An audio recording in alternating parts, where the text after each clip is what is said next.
ক্লাসে ঢুকলাম যে ক্লাসে ঢুকছি।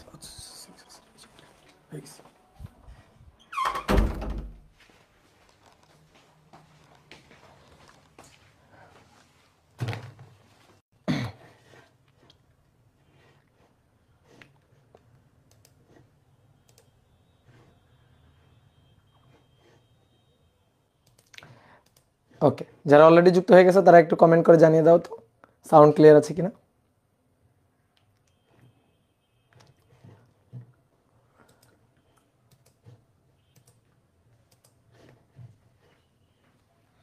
ওকে, ঠিক আছে।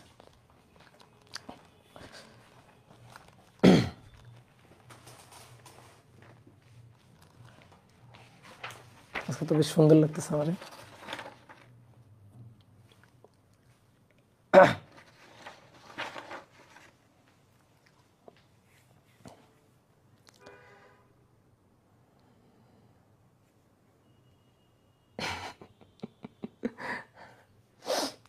ওকে, তো ডিয়ার স্টুডেন্ট, সবাইকে শুভেচ্ছা জানাচ্ছি আজকের ক্লাসে। আজকে আমরা নিউটনের বলবিদ্যা অধ্যায়ের 23 নম্বর ক্লাস করব। তো এই অধ্যায়ে এক এক করে অনেকগুলো ক্লাস হয়ে গেল। আসলে এই অধ্যায়টা অনেক বড় একটা অধ্যায়। ভেক্টর এবং নিউটনের বলবিদ্যা এই দুইটা অধ্যায় যদি পড়া থাকে, তোমার মনে করো ফার্স্ট পার্টের প্রায় অর্ধেক পড়া হয়ে গেছে। তো নিউটনের বলবিদ্যা এর আজকের ক্লাসে আমরা কেন্দ্রমুখী বলের অনেকগুলো ম্যাথ প্রবলেম সলভ করব, বিভিন্ন টাইপের ম্যাথ প্রবলেম সলভ করব। তো কেন্দ্রমুখী বলের যে দুইটা ক্ষেত্র সবচেয়ে বেশি জরুরি, সবচেয়ে বেশি আমাদের আসে, পরীক্ষাতে সবচেয়ে বেশি কোশ্চেন থাকে, সেই দুইটা টপিক অলরেডি আমাদের পড়া হয়ে গেছে। একটা হচ্ছে ব্যাংকিং আর একটা হচ্ছে সুতার টান। তো আজকের ক্লাসে আমরা কিছু অ্যাডভান্স লেভেলের ম্যাথ প্রবলেম সলভ করব, বা কেন্দ্রমুখী বলের কিছু অ্যাডভান্স টপিক আমরা আজকের ক্লাসে দেখব, যেগুলা সচরাচর ধরো যে পরীক্ষাতে ওইভাবে আমরা দেখি না আসতে, বা আমাদের বোর্ড বইতে ওইভাবে আলোচনা করা নেই, বাট বিভিন্ন জায়গায় কিন্তু আসে, বিভিন্ন জায়গায় সৃজনশীল প্রশ্ন আকারেও আসে। তোমরা টেস্ট পেপার খুললেও বুঝবা, আর ইঞ্জিনিয়ারিং অ্যাডমিশন টেস্টের জন্য তা আসার মনে করো যে সমূহ সম্ভাবনা থাকবে। তো আজকের ক্লাসে আমরা সেই টাইপের কিছু ম্যাথ প্রবলেম সলভ করব। ভাই আজকে মেডিকেলের রেজাল্ট দিল, কিছু বলেন ভাই রেজাল্ট নিয়ে? রেজাল্ট নিয়ে কিছু বলার নাই তো, যতগুলা সিট তার চেয়ে যদি বেশি সংখ্যক স্টুডেন্ট পরীক্ষা দেয়, তাহলে অবশ্যই যতগুলা সিট আছে ততগুলা স্টুডেন্ট চান্স পাবে, আর কেউ কেউ চান্স পাবে না, স্বাভাবিক। এটা মনে করো যে প্রকৃতির নিয়ম। তো যাতে তোমরা কেবল হচ্ছে একাডেমিক ব্যাচ, তোমাদের মনে করো যে এর আগেও আর একটা ব্যাচ পরীক্ষা দিবে, তো এখন থেকে খুব ভালো করে পড়ো। তোমাদের প্যাশন কি, টার্গেট কি, এটা সিলেক্ট করো আগে, যে আমি কোন দিকে যাইতে চাই। মেডিকেলে যাইতে চাই, নাকি আমি ইঞ্জিনিয়ারিং লাইনে পড়তে চাই, না কোনো একটা সাবজেক্ট আমি ইউনিভার্সিটিতে পড়তে চাই। ঠিক আছে, গোল আগে ফিক্সড করো, তারপরে সেই অনুযায়ী কষ্ট করো। তবে সবার কষ্ট মোটামুটি ইন্টার পরীক্ষা পর্যন্ত সেম, এইচএসসি পরীক্ষা পর্যন্ত সবার কষ্ট সেম। তো আগে তো এইচএসসি পাস করতে হবে, আগে তো একটা ভালো রেজাল্ট করতে হবে, এইচএসসিতে প্লাস পাইতে হবে, দেন তারপরে হচ্ছে অ্যাডমিশনের চিন্তা ভাবনা। বাট ফোকাস এখন থেকে করো। এখন থেকে তুমি কোন লাইনে যাইতে চাও সেই দিকে ফোকাস করে এখন থেকে পড়াশোনা শুরু করো। আমরা অনেকে ভাবি কি যে এইচএসসি পরীক্ষার পরে 3 মাস 4 মাস পড়ে একবার ফাটাই ফেলবো, এইটা আসলে কখনো হয় না। ওইরকম ফাটাইতে গেলে তুমি অটোমেটিক্যালি ফেটে যাবা। তো এখন থেকে পড়াশোনা শুরু করো, ঠিক আছে? এখন থেকে যে পড়াশোনা করবে তার আর পিছনে ফিরে তাকাইতে হবে না। পরে গিয়েও তুমি যদি মনে করো না আমি এখন পড়াশোনা করব না, এখন আমি খুবই রিল্যাক্সে মনে করো যে দিন অতিবাহিত করব, এবং হাসি মজা খেলাই সময় নষ্ট করতে পারো, কোনো সমস্যা নাই। কিন্তু তারপরে তোমার যদি মনে করো যে ঠিকঠাক গোলকে অ্যাচিভ করতে হয়, তাহলে সেই ক্ষেত্রে অনেক অনেক অনেক অনেক পরিশ্রম করা লাগবে। তো অনেক অনেক পরিশ্রম করা এটার দরকার নাই, এখন থেকে একটু একটু একটু একটু করে পরিশ্রম করো, তাহলে মনে করো যে তুমি তোমার ঠিকঠাক যে যে কাঙ্ক্ষিত যে লক্ষ্য, সেই লক্ষ্য তুমি পৌঁছে যেতে পারবা। ওকে, বা ফিজিক্সে কোন গাইড কিনবো? কোনো গাইড কেনার দরকার নেই, মূল বই পড়বা, আর আমরা ক্লাসে যা পড়াচ্ছি এই পড়বা। আমরা ক্লাসে যা পড়াচ্ছি এগুলা পড়লেও অনেক সময় মূল বই পড়া লাগে না, ঠিক আছে? ক্লাস নোটগুলো যদি তুমি খুব ভালো করে সুন্দর করে গোছাই করতে পারো, তাহলে মূল বইও অনেক সময় পড়া লাগে না। বাট মূল বইয়ের কোনো বিকল্প নেই, একটা মূল বই অবশ্যই পড়বা, ঠিক আছে? মূল বইয়ের যে ম্যাথ প্রবলেমগুলো সেইগুলো নিজে নিজে প্র্যাকটিস করবা, প্র্যাকটিসের কোনো বিকল্প নেই, নিজে পড়ার কোনো বিকল্প নেই, ঠিক আছে? অপূর্ব ভাইকে গোলায় খাওয়াই দিলে তুমি পারবা না যদি তুমি নিজে পড়াশোনা না করো, বুঝলা? ঠিক আছে, তো চলো আমরা শুরু করি। তো প্রথম যে ম্যাথ প্রবলেমটা আমরা সলভ করব আজকে, বলা হচ্ছে সুতাগুলোর টান নির্ণয় করো। টান নির্ণয় করো। এবার আসো কোশ্চেনটা বুঝি। এটা হচ্ছে একটা লাঠি, একটা দণ্ড। এই দণ্ডের সাথে একটা দড়ি বাঁধা হয়েছে। তো দড়িতে 3টা ভর বাঁধা। তো প্রথমে কি করা হয়েছে, একটা দড়ি নেওয়া হয়েছে। একটা দড়ি নিয়ে, এই যে একটা দড়ি নিলাম, দড়ি নিয়ে এর সাথে একটা ভর সংযুক্ত করলাম। ঠিক আছে, এর সাথে একটা ভর সংযুক্ত করলাম। এবার তারপরে এই ভরটার সাথে আবার একটা দড়ি বাঁধলাম। দড়ি বেঁধে এর সাথে আরও একটা ভর সংযুক্ত করলাম। তারপরে এর সাথে আবার দড়ি বাঁধলাম, দড়ি বেঁধে আরও একটা ভর সংযুক্ত করলাম। এই যে 3টা ভর সংযুক্ত করা হয়েছে। এটার ভর হচ্ছে 3 কেজি, এটার ভর 2 কেজি, এটার ভর হচ্ছে 1 কেজি। এভাবে বেঁধে এই অক্ষের চারপাশে, এই যে দণ্ড, এটা হচ্ছে অক্ষ, এই অক্ষের চারপাশে ঘোরানো হচ্ছে। ওমেগা কৌণিক বেগে ঘোরানো হচ্ছে। তো সেই ওমেগা হচ্ছে 200 আরপিএম। আরপিএম অর্থাৎ মিনিটে 200 বার ঘোরানো হচ্ছে। তো এইভাবে যদি ঘোরানো হয় তাহলে এই যে সুতা বা দড়িগুলোর টান নির্ণয় করো। বলো তো কয়টা সুতা আছে এখানে? বলো এখানে কয়টা সুতা আছে? এই একটা সুতা, এই একটা সুতা, এই একটা সুতা, মোট সুতা আছে কয়টা? 3টা। তো এই 3টা সুতায় টান নির্ণয় করতে বলছে। আমি তোমাদের বলছিলাম সুতা আলাদা আলাদা, তাহলে টান আলাদা আলাদা। তো এখানে সুতা আলাদা আলাদা, কিন্তু 1টা 2টা 3টা আলাদা সুতা। তাহলে 3টা আলাদা সুতায় 3টা আলাদা টান। এই 3টা টান আমাদের বের করতে হবে। এই 3টা টান আমাদের বের করতে হবে। তো ধরো এই জায়গায় টান হচ্ছে T1, এই দড়িতে টান T1, এই দড়িতে টান T2, আর এই দড়িতে টান হচ্ছে T3। তো আমরা একটু টানের ডিরেকশনটা দেখাই। তো আমরা T1 T2 T3 টানের ডিরেকশনটা দেখাই। টান সবসময় জোড়ায় জোড়ায় কাজ করে।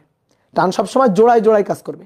ঠিক আছে, কোনো একটা দড়ি নিয়ে যদি আমি এভাবে টানি, দেখো কোনো একটা দড়ি নিয়ে যদি আমি এভাবে টানি, তাহলে আমি এই হাত দিয়ে দড়িটাকে এদিকে টানতেছি, আর এই হাত দিয়ে দড়িটাকে এদিকে টানতেছি। তাহলে টান জোড়ায় জোড়ায় কাজ করে। টান টি, টান টি। ঠিক আছে, তাহলে টান জোড়ায় জোড়ায় কাজ করবে। তাহলে দেখো এবার আসো এই দড়িতে টান। তাহলে এই 2 কেজি 3 কেজিকে এদিকে টানতেছে, এই যে T3 বলে। আর এই 3 কেজি 2 কেজিকে এদিকে টানতেছে, কত বলে? T3 বলে। ঠিক আছে, তাহলে আমরা 2টা T3 আর লিখলাম না, T3 লিখলাম। ঠিক আছে, বা তুমি লিখতে পারো, চাইলে এভাবে লিখতে পারো, যেটা T3 এটা T3।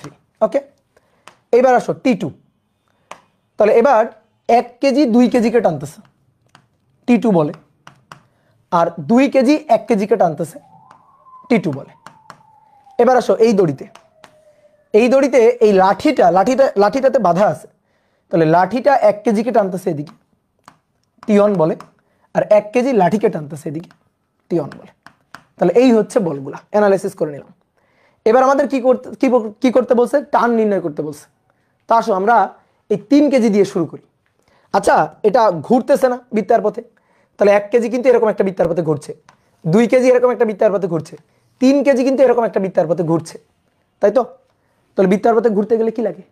কেন্দ্রমুখী বলের যোগান লাগে। তাহলে কেন্দ্রমুখী বলের যোগান ছাড়া কেউ কিন্তু বৃত্তার পথে ঘুরতে পারবে না। তাহলে আসো আমরা প্রথমে যদি 3 কেজির জন্য চিন্তা করি। ধরো 3 কেজি, শুধু 3 কেজির কথা ভাববো, শুধু 3 কেজির কথা ভাববো। তাহলে এই হচ্ছে 3 কেজি, 3 কেজি এখানে আছে, 3 কেজি এখানে আছে।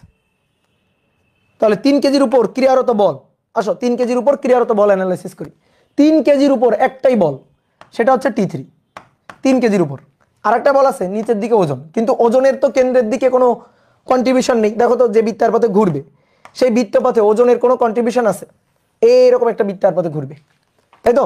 তো এরকম একটা বৃত্তার পথে ঘুরলে কেন্দ্রের দিকে যে বলটা, সেই কেন্দ্রের দিকে বলটা কে দিচ্ছে? T3 দিচ্ছে। তাহলে কেন্দ্রের দিকে যে বলটা সেটা হচ্ছে FC। কেন্দ্রের দিকে যে বলটা সেটাই হচ্ছে FC। তাহলে কেন্দ্রের দিকে কেন্দ্রমুখী বল FC এর যোগানদাতা কে? Only T3, only T3। নিচের দিকে ওজন mg, নিচের দিকে ওজন mg। তো এর কোনো কন্ট্রিবিউশন তো কেন্দ্রের দিকে নেই। তাহলে কেন্দ্রমুখী বলের যোগান কে দিচ্ছে এখানে? কেন্দ্রমুখী বলের যোগান দিচ্ছে টান T3। তাহলে টান T3 এটা ইকুয়াল টু হচ্ছে FC। ওকে, আমরা এই T3টা বের করতে চাই। তাহলে T3 FC মানে কি? m v square by r। কিন্তু যেহেতু ওমেগা দেওয়া আছে, তাহলে আমরা লিখি m ওমেগা স্কয়ার r। ঠিক আছে, m ওমেগা স্কয়ার r। কি ক্লিয়ার? তো আর এর মানটা দেওয়া না, আমি একটু লিখে নিই, এটা লিখতে ভুলে গেছি। এটা হচ্ছে 1 মিটার, এইটুকু হচ্ছে 2 মিটার, আর এইটুকু হচ্ছে 3 মিটার, এইটুকু হচ্ছে 3 মিটার। তাহলে আর এর মানটা এই ক্ষেত্রে 3 কেজির ক্ষেত্রে কিন্তু 3 মিটার। তাহলে এবারে আসো মানগুলো বসাই দিব। তাহলে এম ওমেগা হচ্ছে 2 পাই এন ডিভাইডেড বাই টি তার স্কোয়ার ইন্টু আর। তাহলে মান বসালে এম এর মান হচ্ছে 3 KG, 2 pi omega, omega 2 pi N by T. তাহলে ওমেগা 200 আরপিএম, মিনিটে 200 বার, তাহলে উপরে 200, নিচে মিনিটে, তাহলে 60 সেকেন্ড। তাহলে 2 পাই এন বাই টি তার স্কোয়ার, আর আর এর মান হচ্ছে 3, আর এর মান 3 মিটার। তাহলে আসো 3 3 9 গুণ 2 ইন্টু 3.1416 ইন্টু 200 ডিভাইডেড বাই 60 তার স্কোয়ার। তাহলে এই মানটা আসবে 3947.86 নিউটন। দেখো তো এই মানটা এটা আসছে কিনা, দেখো এটা আসছে কিনা। কি ক্লিয়ার? ওকে ভাইয়া, অনুভূমিক নাকি উলম্ব তলে ঘোরানো হচ্ছে? এই যে চিত্র এঁকে দেওয়া আছে, এটা কি উলম্ব তল মনে হচ্ছে তোমার কাছে? তলটা কেমন তল দেখো তো, অনুভূমিক তল। উলম্ব তলে এইটা অক্ষ, উলম্ব তলে এভাবে ঘোরানো যায়? অনুভূমিক তলে ঘোরানো হচ্ছে, হ্যাঁ ঠিক আছে, অনুভূমিক তলে ঘোরানো হচ্ছে। এবার আসো 2 কেজির জন্য। এবার চিন্তা করো 2 কেজি, এই যে এখানে 2 কেজি আছে, তাহলে 2 কেজির উপর বল, দেখো তো 2 কেজির উপর ক্রিয়ারত বল কয়টা? দেখো এই দিক বরাবর যে বলটা আছে 2 কেজির উপর, এদিক বরাবর যে বলটা আছে, ধুর, এই দিক বরাবর যে বলটা আছে সেটা হচ্ছে T2, T2। 2 কেজির উপর আরো একটা বল আছে এই দিকে, সেটা হচ্ছে T3। তাহলে এই দিক বরাবর আর একটা বল আছে, সেটা হচ্ছে T3। 2 কেজির উপর এই যে দুইটা বল। এবার আমার লাগবে কেন্দ্রের দিকে লব্ধি। তাহলে কেন্দ্র কোন দিকে? এরকম পথে যদি ঘুরতে থাকে, এরকম পথে যদি ঘুরতে থাকে, তাহলে কেন্দ্রটা কোন দিকে? কেন্দ্র হচ্ছে এই দিক বরাবর, তাহলে আমার এই দিক বরাবর বলটা লাগবে এফসি। তাহলে এই দিক বরাবর এফসি হবে T2 মাইনাস T3। তাহলে এফসি ইকুয়াল টু হবে T2 মাইনাস T3। আমার দরকার T2।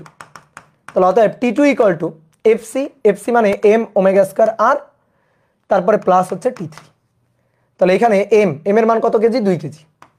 Omega 2 pi N 200 divided by T 60 তার স্কোয়ার, আর আর এর মানও 2 মিটার, 2 কেজির জন্য 2 মিটার। দেখো তাহলে 2 প্লাস T3, T3 হচ্ছে 3947.86। তাহলে না মান বসাই দাও। তাহলে 2 ইন্টু 3.1416 ইন্টু 260 তার স্কোয়ার গুণ 2, এর সাথে যোগ হবে 3947.86। তাহলে 5702.46 এত নিউটন। Okay clear? এইবার আসো, বাকি থাকলো কত? বাকি থাকলো হচ্ছে 1 কেজি, বাকি থাকলো 1 কেজি। তাহলে 1 কেজির জন্য আসো, 1 কেজির জন্য 1 কেজি এখানে আছে, এটা হচ্ছে 1 কেজি। তাহলে 1 কেজির উপর বল হচ্ছে T1 আর T2, T1 আর T2, 1 কেজির উপর বল T1 T2। তাহলে এই দিক বরাবর ক্রিয়ারত বল T1 আর এই দিক বরাবর T2। তাহলে 1 কেজি সেই এরকম বৃত্তার পথে ঘুরছে। তাহলে বৃত্তার পথে ঘুরতে গেলে কেন্দ্রমুখী বলের যোগান লাগবে, কেন্দ্রমুখী বলের যোগান হবে কেন্দ্রের দিকে এফসি। তাহলে এবার এফসি ইকুয়াল টু হবে T1 minus T2, T1 minus T2, কেন্দ্রের দিকে লব্ধি। তাহলে কেন্দ্রের দিকে কে আছে? T1, আর কেন্দ্রের বাইরের দিকে কে আছে? T2। তাহলে কি হবে? T1 minus T2। তাহলে অতএব T1 চাই। তাহলে FC m omega square r plus T2। তাহলে এম এর মান 1 কেজি, ওমেগা 2 পাই 200 ডিভাইডেড বাই 60 তার স্কয়ার 1 প্লাস T2, T2 হচ্ছে 5702.46। 2 ইন্টু 3.1416 ইন্টু 260 তার স্কোয়ার প্লাস 5702.46। তাহলে এটা হচ্ছে 6141.11 এত নিউটন। তো দেখো কত সহজ। কি ক্লিয়ার? তাহলে অনেকের কাছে দেখো এই ম্যাথ কিন্তু প্রথম যে ফেস করবে তার কাছে কি না কি মনে হবে, বাট তুমি যদি কেন্দ্রমুখী বলের কনসেপ্ট জানো এবং ম্যাথ সলভ করার টেকনিক জানো, তোমার যদি জানা থাকে যে কোনো একটা বস্তুর উপর যতগুলো বল কাজ করবে কেন্দ্রের দিকে তাদের লব্ধি হবে কেন্দ্রমুখী বল। এই কথাটুকু জানলেই তুমি এই টাইপের ম্যাথ প্রবলেম সলভ করতে পারবা। এবার একটা জিনিস একটু প্র্যাকটিক্যালি ফিল করো তো। ধরো তিনজনকে আমি দড়িতে এভাবে বেঁধে ঘোরাচ্ছি, ধরো তিনজন, এই M1 M2 M3 মানে 1 কেজি 2 কেজি 3 কেজি, ধরো এই যা তিনজন, চিন্তা করো তুমি তোমার দুইজন বন্ধু এভাবে দড়িতে বেঁধে ঘোরাচ্ছি। সবচেয়ে বেশি প্যারায় বা কষ্টে থাকবে কে? যদি দড়িতে বেঁধে রাখি সবচেয়ে বেশি প্যারায় থাকবে কে? সবচেয়ে বেশি কষ্টে থাকবে কে বলো তো দেখি? প্রথমজন সবচেয়ে বেশি কষ্টে থাকবে, প্রথমজন সবচেয়ে বেশি কষ্টে থাকবে। আর একেবারে লাস্টের যে জন আছে সে একটু আরামে থাকবে আর কি, কারণ তার উপর দড়িতে যে টান বলটা সেই টান বলটা সবচেয়ে কম। দেখো T3 সবচেয়ে কম আর T1 সবচেয়ে বেশি, T1 সবচেয়ে বেশি। আচ্ছা ধরো একই দড়ি দিয়ে আমি বাঁধছি, ধরো একই দড়ি, একই টাইপের দড়ি, এখানেও যে দড়ি এখানেও সেই দড়ি এখানেও সেই দড়ি, এইভাবে ঘুরাইতে থাকলে বলো তো আগে ছিঁড়ে যাবে কোন দড়িটা? ধরো আমি ঘুরাচ্ছি ঘুরাচ্ছি ঘুরাচ্ছি, ঘূর্ণন স্পিড আস্তে আস্তে আস্তে আস্তে বাড়াচ্ছি, সবচেয়ে আগে ছিঁড়ে যাবে কোনটা? সবচেয়ে আগে ছিঁড়ে যাবে কোন দড়িটা? এই দড়িটা, এই দড়িটা, না এই দড়িটা? প্রথম, দ্বিতীয় না তৃতীয়? প্রথম দড়িটাই দেখবা আগে ছিঁড়ে যাবে। তুমি চাইলে একটু বাসায় প্র্যাকটিক্যাল করে দেখো। তুমি সুতা দিয়ে তিনটা বস্তুকে এভাবে বাঁধবা, বাঁধার পরে ঘুরাইতে থাকবা, ঘূর্ণন স্পিড আস্তে আস্তে আস্তে আস্তে বাড়াইতে থাকবা, বাড়াইতে থাকলে দেখবা সবচেয়ে আগে যদি ছিঁড়ে যায় তাহলে এই দড়িটাই ছিঁড়ে যাবে। তো সেক্ষেত্রে কথা আছে দড়িগুলো কিন্তু একই টাইপের দড়ি হইতে হবে। ধরো এই যে দড়ি, এই দড়ির সর্বোচ্চ যে টান সহ্য করতে পারে, সর্বোচ্চ যে টান সহ্য করতে পারে সেটা হচ্ছে 7000 নিউটন। ধরো সর্বোচ্চ টান সহ্য করতে পারে 7000 নিউটন। এখন আমি ঘূর্ণন বেগ বাড়াচ্ছি, এখন তো আমি 200 আরপিএম এ ঘুরাচ্ছি, তো 200 আরপিএম এ ঘুরাচ্ছি বলে সমস্যা নেই। কিন্তু আমি যদি ঘূর্ণন বেগ বাড়াইতে থাকি বাড়াইতে থাকি বাড়াইতে থাকি 7000 পর্যন্তই দড়ি সহ্য করতে পারে, তাহলে প্রথম দেখো প্রথম যে দড়িটা T1 যে দড়িতে টান প্রযুক্ত হচ্ছে ওই দড়িতে টান প্রথমে 7000 ক্রস করবে, ঠিক আছে? এটা দেখো আপাতত 6141 আছে, এটা 5000 সামথিং আছে, এটা আছে 3000 সামথিং, মানে 4000-এর কাছাকাছি। তাহলে সবচেয়ে বেশি টান আছে কই? প্রথম অংশে, প্রথম দড়ির অংশে সবচেয়ে বেশি টান আছে। তাহলে আমি যদি ঘূর্ণন স্পিড বাড়াইতে থাকি তাহলে প্রথম দড়ির অংশ ওইটাই কিন্তু প্রথমে যে সর্বোচ্চ যে টান ওইটা মনে করো যে অতিক্রম করে যাবে, তাহলে অতিক্রম করে গেলে ওই দড়িটাই ছিঁড়ে যাবে, ঠিক আছে? ঠিক আছে, কথা কি বুঝতে পারছো? তবে এখানে কিন্তু একটা ভরের ব্যাপার আছে, এখানে কিন্তু একটা ভরেরও ব্যাপার আছে, এখানে কিন্তু ভরেরও একটা ব্যাপার আছে। ওকে, তো চলো এবার আসো সেতু, ঠিক আছে? 1 নম্বর সমতল সেতু। সমতল সেতু, একটা নদীর উপর দিয়ে একটা সেতু আছে, তো সেতুটা হচ্ছে সমতল সেতু। তো সমতল সেতুর উপর সমতল সেতুতে গাড়ির উপর প্রতিক্রিয়া বল। তো এইটা হচ্ছে একটা সমতল সেতু, ঠিক আছে?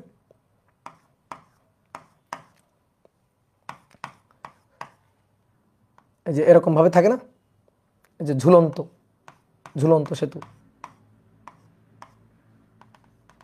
এরকম। তো এই সেতুর উপর দিয়ে ধরো একটা গাড়ি যাচ্ছে, ঠিক আছে? সেতুর উপর দিয়ে ধরো একটা গাড়ি যাচ্ছে, এটা হচ্ছে গাড়িটা, ঠিক আছে? এই সেতুর উপর দিয়ে যাচ্ছে সমতল, তাহলে আমি প্রতিক্রিয়া বলটা বের করতে চাই। তাহলে গাড়ির ওজন কাজ করছে নিচের দিকে mg, ওজন mg নিচের দিকে কাজ করছে, আর তলের প্রতিক্রিয়া উপরের দিকে। তলে গাড়িটা আছে, তাহলে তলের প্রতিক্রিয়া উপরের দিকে, তাহলে এটা হচ্ছে তলের অভিলম্বিক প্রতিক্রিয়া, ঠিক আছে? আর এই দিক বরাবর গাড়ির বেগ। তো এই ক্ষেত্রে r সমান কত? r সমান mg। এই ক্ষেত্রে r সমান mg। এটা হচ্ছে সমতল সেতু। 2 নম্বর উত্তল সেতু। উত্তল সেতু, এইবার দেখো কাহিনী হচ্ছে এখন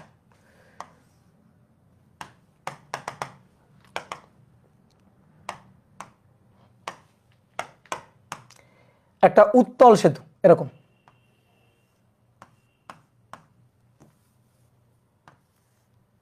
একটা উত্তল সেতু, ঠিক আছে? এবার এই সেতুর উপর দিয়ে একটা গাড়ি যাচ্ছে, এই সেতুর উপর দিয়ে একটা গাড়ি যাচ্ছে। তাহলে এই ক্ষেত্রে তলের অভিলম্বিক প্রতিক্রিয়া কত হবে? এইবার দেখো তলটা একটা বক্রতল, একটা বৃত্তচাপের তল। তাহলে এই গাড়িটা যখন এই বৃত্তাকার পথে যাবে, দেখো এই বৃত্তচাপের পথে যখন এই সেতুর উপর দিয়ে যাবে তখন কিন্তু একটা বৃত্তাকার চাপ অতিক্রম করে যাচ্ছে, তাহলে কেন্দ্রমুখী বলের যোগান কিন্তু লাগবে। তাহলে দেখি এখানে কেন্দ্রমুখী বলের যোগান কিভাবে আসতেছে। বা তলের প্রতিক্রিয়া বল কত। তাহলে গাড়ির উপর ওজন কাজ করতেছে নিচের দিকে, পৃথিবী গাড়িকে টানতেছে নিচের দিকে, তাহলে এটা হচ্ছে mg। যেহেতু একটা তলে আছে তো তলের প্রতিক্রিয়া থাকবে তলের অবিলম্ব বরাবর উপরের দিকে, এটা হচ্ছে তলের অবিলম্বিক প্রতিক্রিয়া r। ওকে ডান। এইবার আসো, দেখো আগে সমতল রাস্তায় যাচ্ছিল, কেন্দ্রমুখী বলের যোগান দেওয়া লাগবে না, কিন্তু এবার কেমন রাস্তায় যাচ্ছে বলো, এবার কেমন রাস্তায় যাচ্ছে? এবার যাচ্ছে একটা বৃত্তাকার পথে, উত্তল উত্তল একটা বক্রতলে যাচ্ছে, তাহলে এবার কিন্তু কেন্দ্রমুখী বলের যোগান লাগবে। যতগুলো বল কাজ করবে কেন্দ্রের দিকে তাদের লব্ধি হবে কেন্দ্রমুখী বল, তাহলে নিচের দিকে mg উপরের দিকে r, যতগুলো বল এই দুইটা বলই কাজ করছে, তাহলে এদের লব্ধি কেন্দ্রের দিকে লব্ধি হবে কেন্দ্রমুখী বল। তাহলে কেন্দ্র কোন দিকে? এই বৃত্তাকার, এই যে বৃত্তাকার যে পথটা এর কেন্দ্র হচ্ছে এখানে, তাহলে কেন্দ্রের দিকে লব্ধি হবে কেন্দ্রমুখী বল, কেন্দ্রের দিকে লব্ধি কেন্দ্রমুখী বল এফসি। কি ক্লিয়ার? তাহলে এবার বলো এফসি সমান সমান কত হবে? এফসি সমান সমান কেন্দ্রের দিকে কে আছে mg আর কেন্দ্রের বাইরের দিকে r, তাহলে mg মাইনাস r, ঠিক আছে। আর এফসি মানে কি mv স্কয়ার বাই r বা m ওমেগা স্কয়ার r, তাহলে অতএব r সমান সমান আমরা প্রতিক্রিয়াটা বের করতে চাই, তাহলে r সমান সমান কত হবে? r কে এই পাশে নিয়ে আসো, তাহলে mg মাইনাস r কে এই পাশে নিয়ে আসলাম, তাহলে mg minus mv square by r, mv square by r।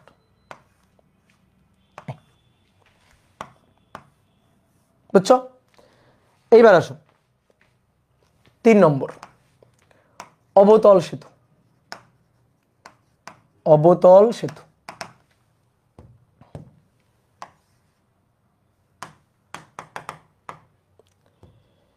এবার সেতুটা হচ্ছে অবতল, এরকম সেতু, এই সেতুর উপর দিয়ে গাড়ি যাচ্ছে, তো ধরো গাড়িটা এখানে আছে, তাহলে নিচের দিকে ওজন mg,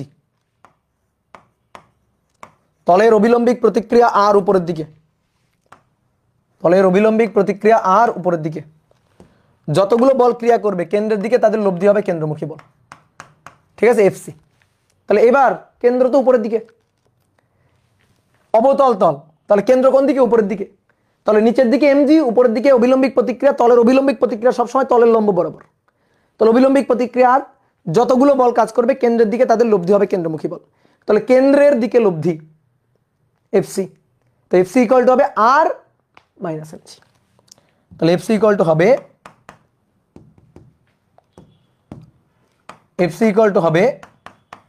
আর মাইনাস mg, ঠিক আছে। তাহলে অতএব আর ইকুয়াল টু কত হবে? আর ইকুয়াল টু হবে mg, এর পাশে চলে আসুক, mg plus mv square by r। এই হচ্ছে তলের অবিলম্বিক প্রতিক্রিয়া, এই হচ্ছে তলের অবিলম্বিক প্রতিক্রিয়া। কি ক্লিয়ার? ওকে, ঠিক আছে। তাহলে এবার চলো তো একটা ম্যাথ করে ফেলি।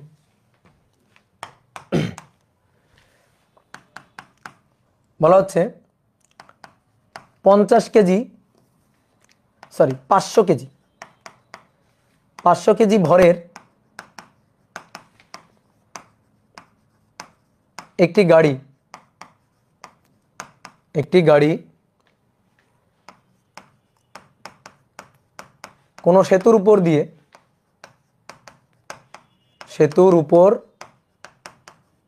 দিয়ে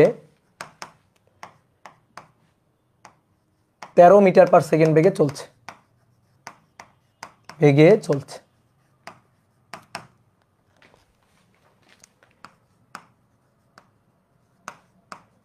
সেতুটি 1 সমতল হলে গাড়ির উপর তলের প্রতিক্রিয়া,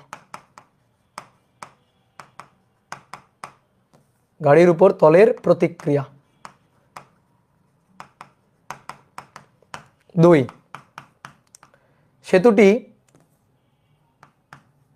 50 মিটার ব্যাসার্ধের উত্তল তল হলে গাড়ির উপর তলের প্রতিক্রিয়া।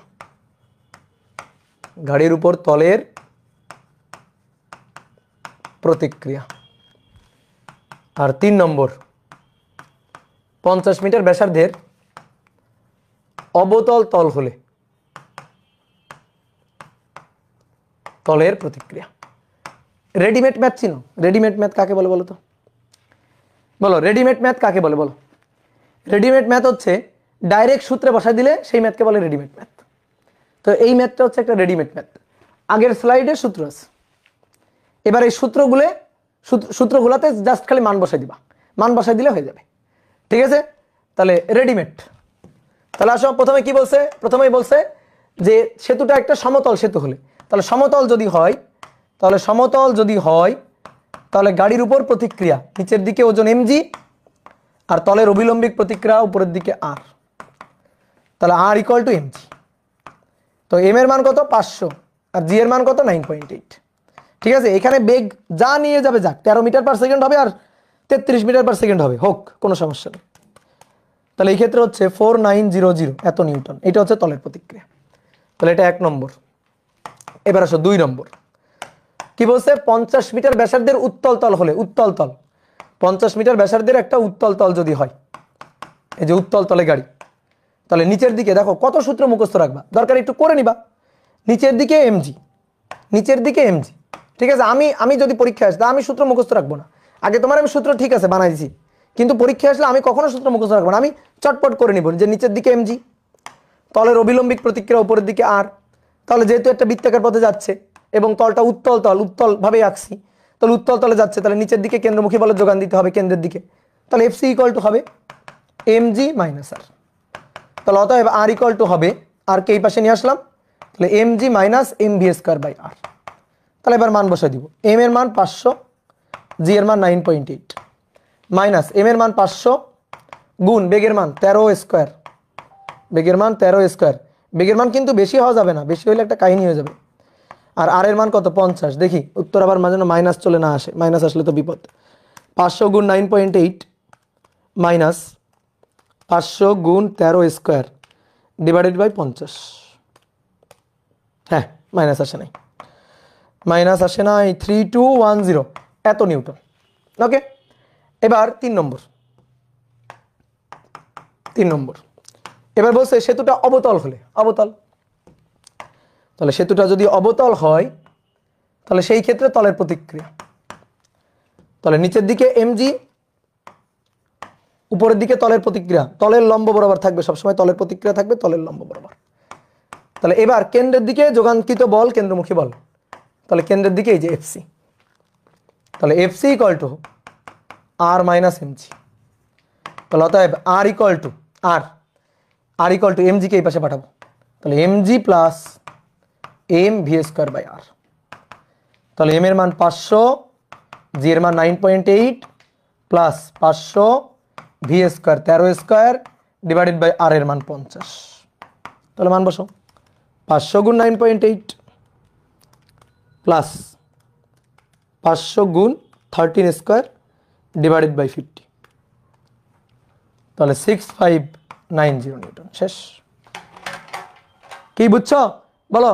এই ম্যাথগুলো আসলে তুমি শিওর থাকো, মনে করো 80% স্টুডেন্ট পারবে না, 80 থেকে 85% স্টুডেন্ট এই ম্যাথগুলো কিন্তু পারবে না। বাট তোমাদের যদি একটু করা থাকে, একটু টাচ থাকে, তাহলে তুমি কিন্তু পারবা। আর পরীক্ষার হলে যে প্রথমে এইগুলো দেখবে সে ভাবে কি দিছে, এগুলা কোথ থেকে আসছে। ঠিক আছে, ওই যে একটা মিম ভিডিও আছে না, যে কোন জায়গা থেকে আসে এগুলা লোক, কি হিন্দিতে বলে, আমার তো হিন্দি কথাটা আসে না, তো এরকম যে কোথ থেকে আসছে এগুলা, ওইরকম মনে হবে ওর কাছে। তো এবার আসো, এবার একটা খুব ইম্পর্টেন্ট ম্যাথ করব, এই কনসেপ্টেরই ম্যাথ। বলা হচ্ছে একটি উত্তল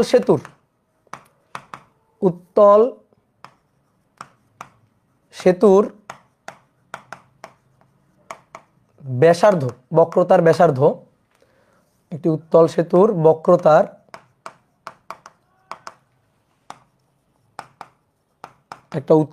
বক্রতার ব্যাসার্ধ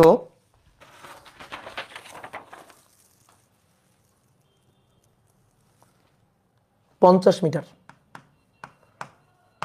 মিটার। একটি গাড়ি এই সেতুর উপর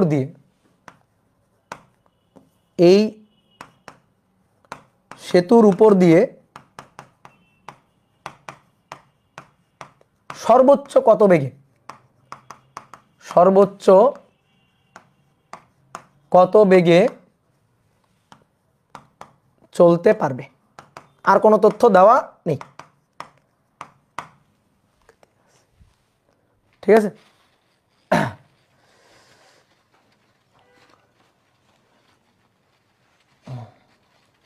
ও আচ্ছা, এটা এটা ওয়াইদুল কাদেরের ডায়লগ। হ্যাঁ হ্যাঁ হ্যাঁ হ্যাঁ, মনে পড়ছে যে কারা এরা, কোত্থেকে এলো এরা, তাই না? তোরা বলবে যে এসব ম্যাথ কোন জায়গা থেকে আসছে, কোত্থেকে আসলো এই ম্যাথ।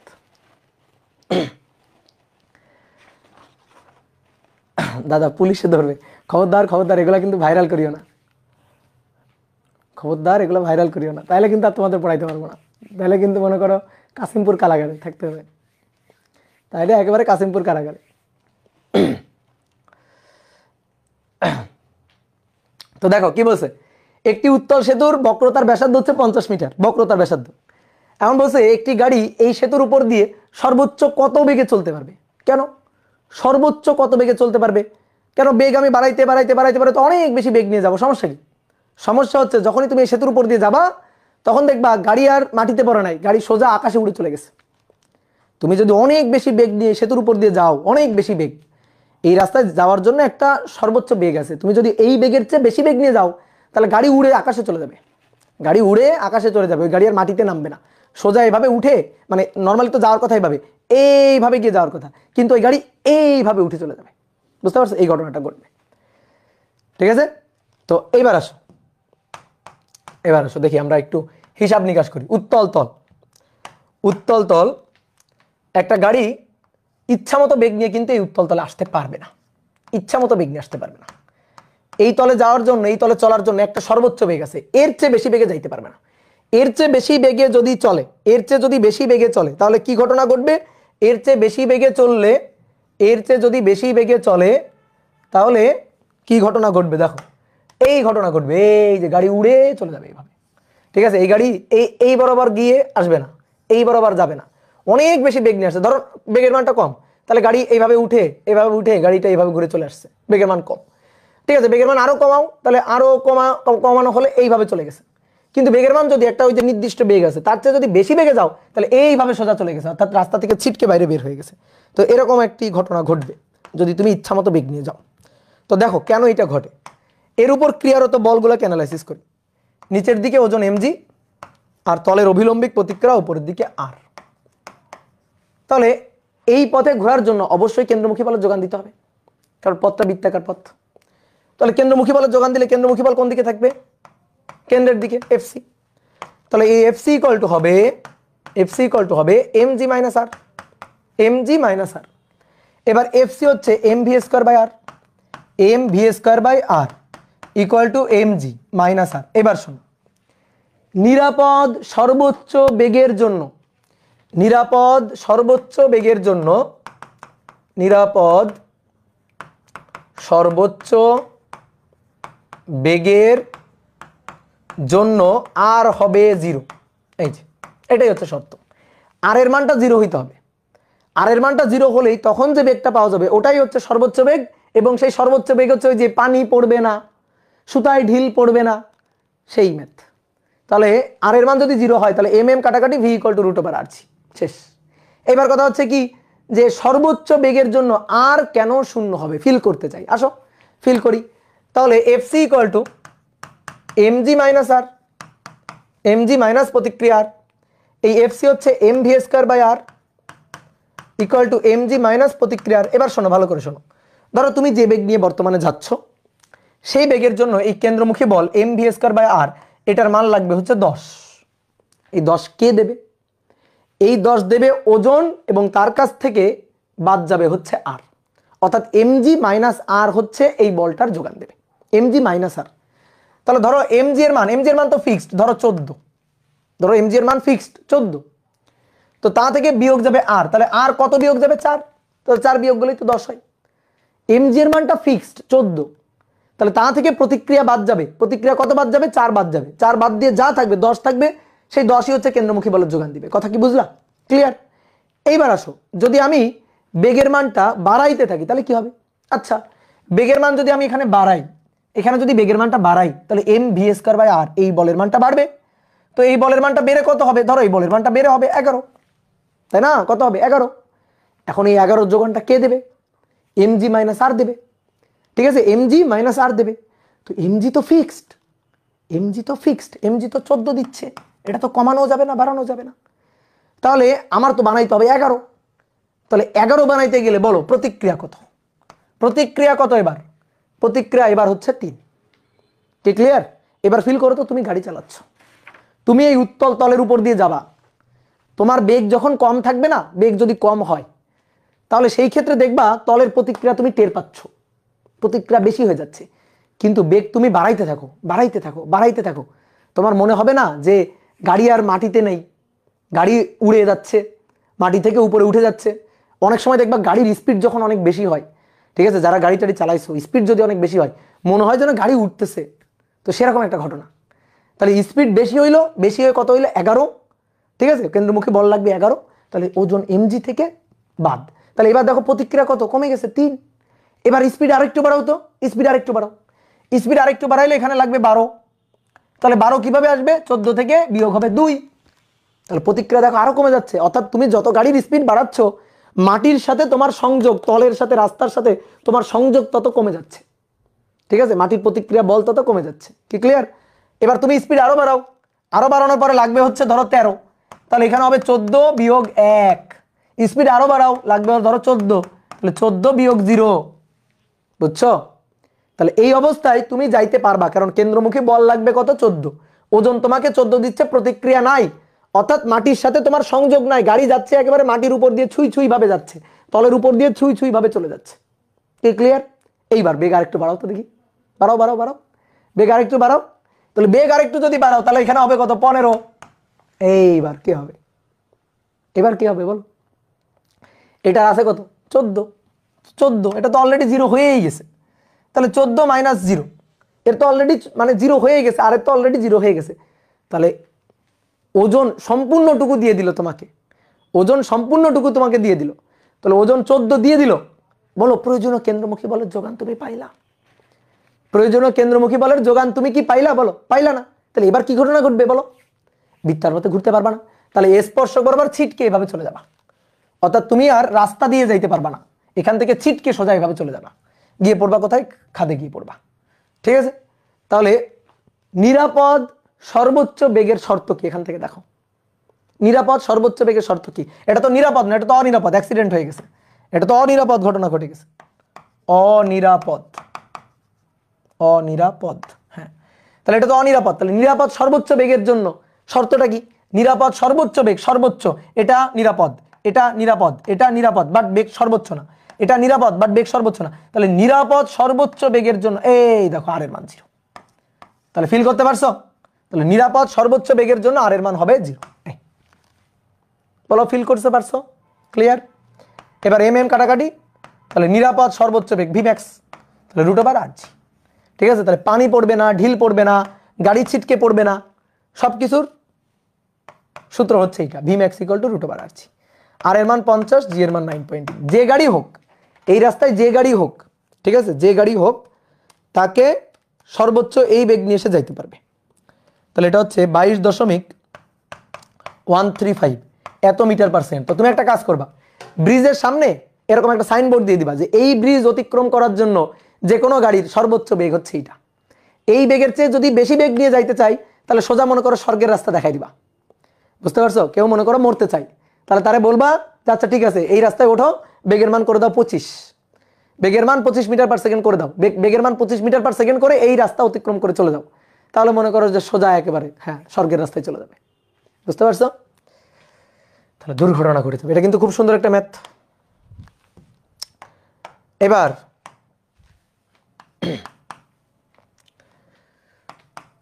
কনিক্যাল পেন্ডুলাম, কনিক্যাল বানানটা ঠিক আছে কিনা আমি জানি না, একটু তোমরা দেখে নিও। কনিক্যাল পেন্ডুলাম, পেন্ডুলামের পর্যায়কাল, কনিক্যাল পেন্ডুলামের পর্যায়কাল নির্ণয় করো, ঠিক আছে? পেন্ডুলাম তো বুঝো নাকি? পেন্ডুলাম বুঝো কিনা? পেন্ডুলাম হচ্ছে সরল দোলক। দেখো খেয়াল করো, এইটা হচ্ছে পেন্ডুলাম, এই এইটা হচ্ছে পেন্ডুলাম। আর কনিক্যাল পেন্ডুলাম কি? কনিক্যাল পেন্ডুলাম কি? ধরো এটা একটু ভারী করে নিই। দেখো এটা হচ্ছে পেন্ডুলাম, এইভাবে দুললে পেন্ডুলাম। আর কনিক্যাল পেন্ডুলাম হচ্ছে ঘুরে ঘুরে দুলবে, ঘুরে ঘুরে দুলবে এইভাবে। এই দেখো এইটা হচ্ছে কনিক্যাল পেন্ডুলাম। এই যে ঘুরে ঘুরে ঘুরে ঘুরে দুলবে, এইটা হচ্ছে কনিক্যাল পেন্ডুলাম। বুঝছো? তাহলে কনিক্যাল পেন্ডুলাম কোণ করে, দেখো একটা কোণ করে দুলতেছে এইভাবে। এইভাবে যখন ঘুরতেছে, এইভাবে যখন ঘুরতেছে তখন একটা কোণ তৈরি করতেছে না? এখানে এখানে একটা কোণ তৈরি করতেছে কিনা? তো এইটা হচ্ছে কনিক্যাল পেন্ডুলাম। ঠিক আছে? তাহলে এই যে এইটা হচ্ছে পেন্ডুলাম, সোজা যদি এভাবে দোলে তাহলে এটা হচ্ছে সরল দোলক বা পেন্ডুলাম। আর এইভাবে ঘুরে ঘুরে ঘুরে ঘুরে ঘুরে ঘুরে যদি দোলে তাহলে একটা কোণ করে দুলতেছে, এটাকে বলা হচ্ছে কনিক্যাল পেন্ডুলাম। ঠিক আছে? তো চলো এই কনিক্যাল পেন্ডুলামের পর্যায়কাল বের করতে চাই। তাহলে ধরো এইটা হচ্ছে দৃঢ় অবলম্বন, এই হচ্ছে বস্তুটা, এইভাবে দুলতেছে, এইভাবে এইভাবে দুলতেছে। তাহলে এইভাবে দুলতে থাকলে দেখো তো একটা বৃত্তাকার পথে দুলছে না? বলো একটা বৃত্তাকার পথে দুলছে কিনা? বৃত্তটা সুন্দর হচ্ছে না। তাহলে বৃত্তার পথে দুলতে গেলে, বৃত্তার পথে ঘুরতে গেলে কেন্দ্রমুখী বল লাগবে না? বলো কেন্দ্রমুখী বল লাগবে কিনা? তাহলে এইখানে অ্যানালাইসিস করো কেন্দ্রমুখী বলের যোগান কে দিচ্ছে, কিভাবে কেন্দ্রমুখী বলের যোগান পাচ্ছে, সবকিছু অ্যানালাইসিস করো সুন্দর করে। তাহলে আসো, কোনো বস্তু যদি বৃত্তার পথে ঘোরে তার উপর ক্রিয়ারত বলগুলাকে অ্যানালাইসিস করবা। আর তারপরে কেন্দ্রের দিকে, যে বৃত্তার পথে ঘুরবে তার কেন্দ্রের দিকে হবে কেন্দ্রমুখী বল। তাহলে দেখো এর ওজন কাজ করছে নিচের দিকে, এমজি, ওজন এমজি নিচের দিকে। দেখো দড়ি বা সুতা দিয়ে বাঁধা আছে, তাহলে দড়ি বা সুতার একটা টান আছে এই দিক বরাবর, এই যে দড়ি বা সুতার টান এই দিক বরাবর। তো এই দড়ি বা সুতার টান, এই দড়ি বা সুতার টান, এটা হচ্ছে টি, এটা হচ্ছে টি। এই যে কোণটা উলম্ব রেখার সাথে যে কোণ করে দুলতেছে, এই কোণটা হচ্ছে থেটা। উলম্ব রেখার সাথে যে কোণ করে দুলতেছে সেই কোণটা হচ্ছে থেটা। তাহলে দেখো এই দুইটা বলই কিন্তু আছে, আর কোনো বল কিন্তু নাই। একটা হচ্ছে দড়ির টান, ঝুলন বিন্দুর দিকে দড়ির টান সবসময় কাজ করে, আর নিচের দিকে খাড়া নিচের দিকে ওজন এমজি। এই দুইটা বল ছাড়া আর কোনো বল কিন্তু নাই।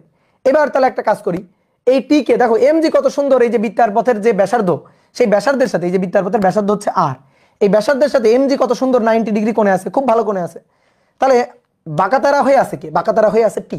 ওইটারে দুইটা উপাংশে ভেঙে ফেলবো, এইটারে দুইটা উপাংশে ভাবে ভেঙে ফেলবো। তাহলে এটারে যদি দুইটা উপাংশে ভাঙা যায়, দেখো তো এই বরাবর একটা উপাংশ আর এই বরাবর একটা উপাংশ হয় না? তো এই কোণটা থেটা হলে এই কোণটাও থেটা, আর এটা টি হলে এটা টি কস থেটা। আর এই দিক বরাবর যেটা অনেকটা ব্যাংকিং এর মতো, এই দিক বরাবর যেটা সেটা হচ্ছে টি সাইন থেটা। বুঝতে পারছো? তাহলে কেন্দ্রের দিকে, কেন্দ্রের দিকে কেন্দ্রমুখী বল, বলো কেন্দ্রের দিকে কেন্দ্রমুখী বলের যোগান পাইছো কিনা? খুঁজে দেখো তো কেন্দ্রের দিকে কেন্দ্রমুখী বলের যোগান পাইছো কিনা? বলো কেন্দ্রমুখী বলের যোগান কে দিচ্ছে? দেখো যোগান কে দিচ্ছে? কেন্দ্রমুখী বলের যোগান টি সাইন থেটা। ইয়েস, তাহলে কেন্দ্রমুখী বলের যোগান এই যে কেন্দ্রের দিকে এফসি, এফসি। তো এফসি কার কাছ থেকে আসতেছে? টি সাইন থেটার কাছ থেকে আসতেছে। এমজি দিচ্ছে না, কারণ এমজি কজ 90, এমজি কজ 90, আবার টি কস থেটা তারও তো 90 উপাংশ। তো টি কে ভেঙে দুটো উপাংশ পাইলাম, টি কস থেটা টি সাইন থেটা। টি সাইন থেটা কেন্দ্রের দিকে, সেই কেন্দ্রমুখী বলের যোগান দিচ্ছে। তো আমরা চাই একবার ঘুরে আসতে কত সময় লাগবে, সেটা হচ্ছে পর্যায়কাল। একবার ঘুরে আসতে সময়, এভাবে যে ঘুরতেছে না, ঘুরে আসতেছে, একবার ঘুরে আসতে যে সময় সেটা হচ্ছে পর্যায়কাল। আমরা ওই পর্যায়কালটা চাই। তাহলে T cos theta equal to MG আর T sine theta equal to FC. তো T sine theta that is FC, অতএব টি সাইন থেটা এটা equal to M V square by R, এটার সমীকরণ নম্বর 1 বলি। আর T cos theta equal to MG, T cos theta equal to MG. ঠিক আছে? এটা, এটাকে M V square by R বলছি না? যেহেতু আমাদের পর্যায়কাল লাগবে, তুমি চাইলে এটাকে এম ওমেগা স্কয়ার আরও লিখতে পারো, এম ওমেগা স্কয়ার আর এটাও লিখতে পারো। ঠিক আছে? এম ভি স্কয়ার বা আরও লিখতে পারো, এম ওমেগা স্কয়ার আরও লিখতে পারো, তোমার যেটা খুশি, তোমার যেটা ইচ্ছা। এবার আমাদের লাগবে পর্যায়কাল, পর্যায়কাল ওমেগার মধ্যে আছে, omega equal to 2 pi by T. ওই যে টিটা আমাদের লাগবে, এই যে টিটা আমাদের দরকার। বুঝতে পারছো? তাহলে একটা কাজ করে দাও, এই দুইটাকে কি করতে ইচ্ছা করতেছে তোমার? বলো এই দুইটাকে কি করতে ইচ্ছা করতেছে? ভাগ করতে। তাহলে ভাগ করে দাও, 1/2, 1/2। তাহলে 1/2 টি সাইন থেটা, নিচে টি কস থেটা,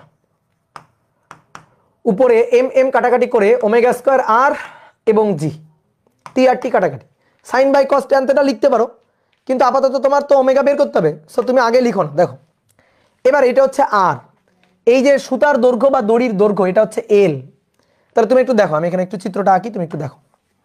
এইটা হচ্ছে আর, এইটা হচ্ছে থেটা, এইটা হচ্ছে এল। তাহলে এই কোণের জন্য কস থেটা, ঠিক আছে? তাহলে কস থেটা ইকুয়াল টু কোণের বিপরীত হচ্ছে লম্ব, তাহলে কস থেটা হবে না, সাইন থেটা। তাহলে সাগরে লবণ আছে, তাহলে কোণের বিপরীত লম্ব, তাহলে সাইন থেটা ইকুয়াল টু লম্ব বাই অতিভুজ। তাহলে অতএব আর ইকুয়াল টু কত হবে? আর ইকুয়াল টু হবে L sine theta, R equal to হবে এল সাইন থেটা। হয়ে গেছে, শেষ। তাহলে sine theta divided by cos theta equal to omega square, আর আর মানে L sine theta divided by G. এইবার সাইন থেটা কাটাকাটি, omega equal to 2 pi by T, omega equal to 2 pi T. তাহলে আমরা দেখো তো L cos theta omega square equal to L G divided by l cos theta, তাই তো? G divided by l cos theta. এবার omega মানে 2 pi by T, তাহলে 2 pi by T root এই পাশে চলে গেল, g divided by l cos theta. আমাদের দরকার টি, তাহলে উল্টে যাবে, টি ইকুয়াল টু হবে 2 pi root over L cos theta divided by G. এই হচ্ছে আমাদের কাঙ্ক্ষিত সূত্র, ঠিক আছে? এটা হচ্ছে কনিক্যাল পেন্ডুলামের পর্যায়কালের সূত্র, কনিক্যাল পেন্ডুলামের পর্যায়কালের সূত্র, ঠিক আছে?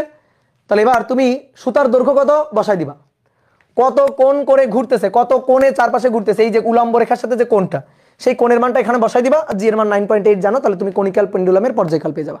এবার একটা মজার ব্যাপার বলি তোমারে, তুমি 9-10-এ পড়ছো মেবি, ঠিক আছে? বা পর্যাবৃত্ত গতি চ্যাপ্টার যখন পড়বা তখন তুমি এটা জানবা। শর্টকাট, নর্মাল পেন্ডুলাম যেটা, এই যে নর্মাল পেন্ডুলাম যখন দুলতে থাকে, নর্মাল পেন্ডুলামের এইখান থেকে এই পর্যন্ত যে দূরত্ব, এটাকে বলা হয় কার্যকর দৈর্ঘ্য এল। বলতো নর্মাল পেন্ডুলামের পর্যায়কালের সূত্র কি? কনিক্যাল পেন্ডুলাম না, নর্মাল পেন্ডুলাম, এর পর্যায়কালের সূত্র কি বলতো দেখি? T equal to 2 pi root over L by G, এটাই হচ্ছে সূত্র। T equal to 2 pi root over L by G. হ্যাঁ, অনেকে জানো কিন্তু এটা, তাই না? এবার মজার ব্যাপার হচ্ছে এখানেও তাই, এখানেও তাই, এখানেও তাই। কেমনে এখানেও তাই? এই দৈর্ঘ্যটা কত? এল তো।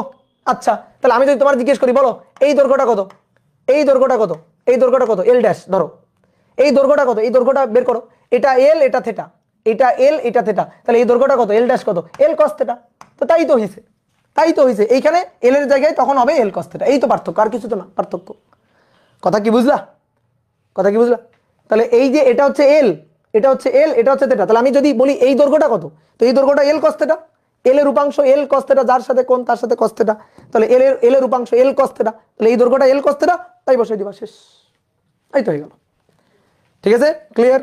তাহলে এল এর জায়গায় চলে আসবে এল কস থেটা, তাহলে সূত্র শেষ, ঠিক আছে?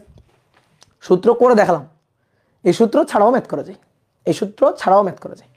আসো তোমার একটা ম্যাথ করে দেখাই। বলা হচ্ছে একটি বস্তুকে 10 সেন্টিমিটার দৈর্ঘ্যের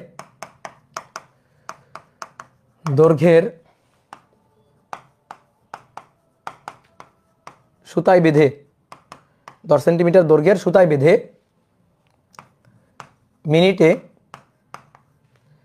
মিনিটে 20 বার ঘোরানো হচ্ছে, 20 বার ঘোরানো হচ্ছে। উলম্ব রেখার সাথে এর উৎপন্ন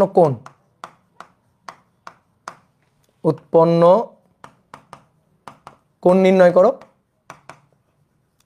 এবং পর্যায়কাল নির্ণয় করো, রৈখিক বেগ নির্ণয় করো, ঠিক আছে?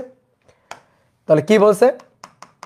কোন একটা দৃঢ় অবলম্বন থেকে একটা বস্তুকে সুতায় বাঁধা হয়েছে, সুতায় বেঁধে ঝুলানো হয়েছে। সুতার দৈর্ঘ্য কত? 10 সেন্টিমিটার। 10 সেন্টিমিটার দৈর্ঘ্যের সুতায় বেঁধে মিনিটে 20 বার ঘোরানো হচ্ছে। তো এমন ভাবে ঘোরানো হচ্ছে যেন উলম্ব রেখার সাথে কোণ তৈরি করে থাকে। আমি সংক্ষেপে লিখছি, কিন্তু তুমি প্রশ্ন পড়লে বুঝবা।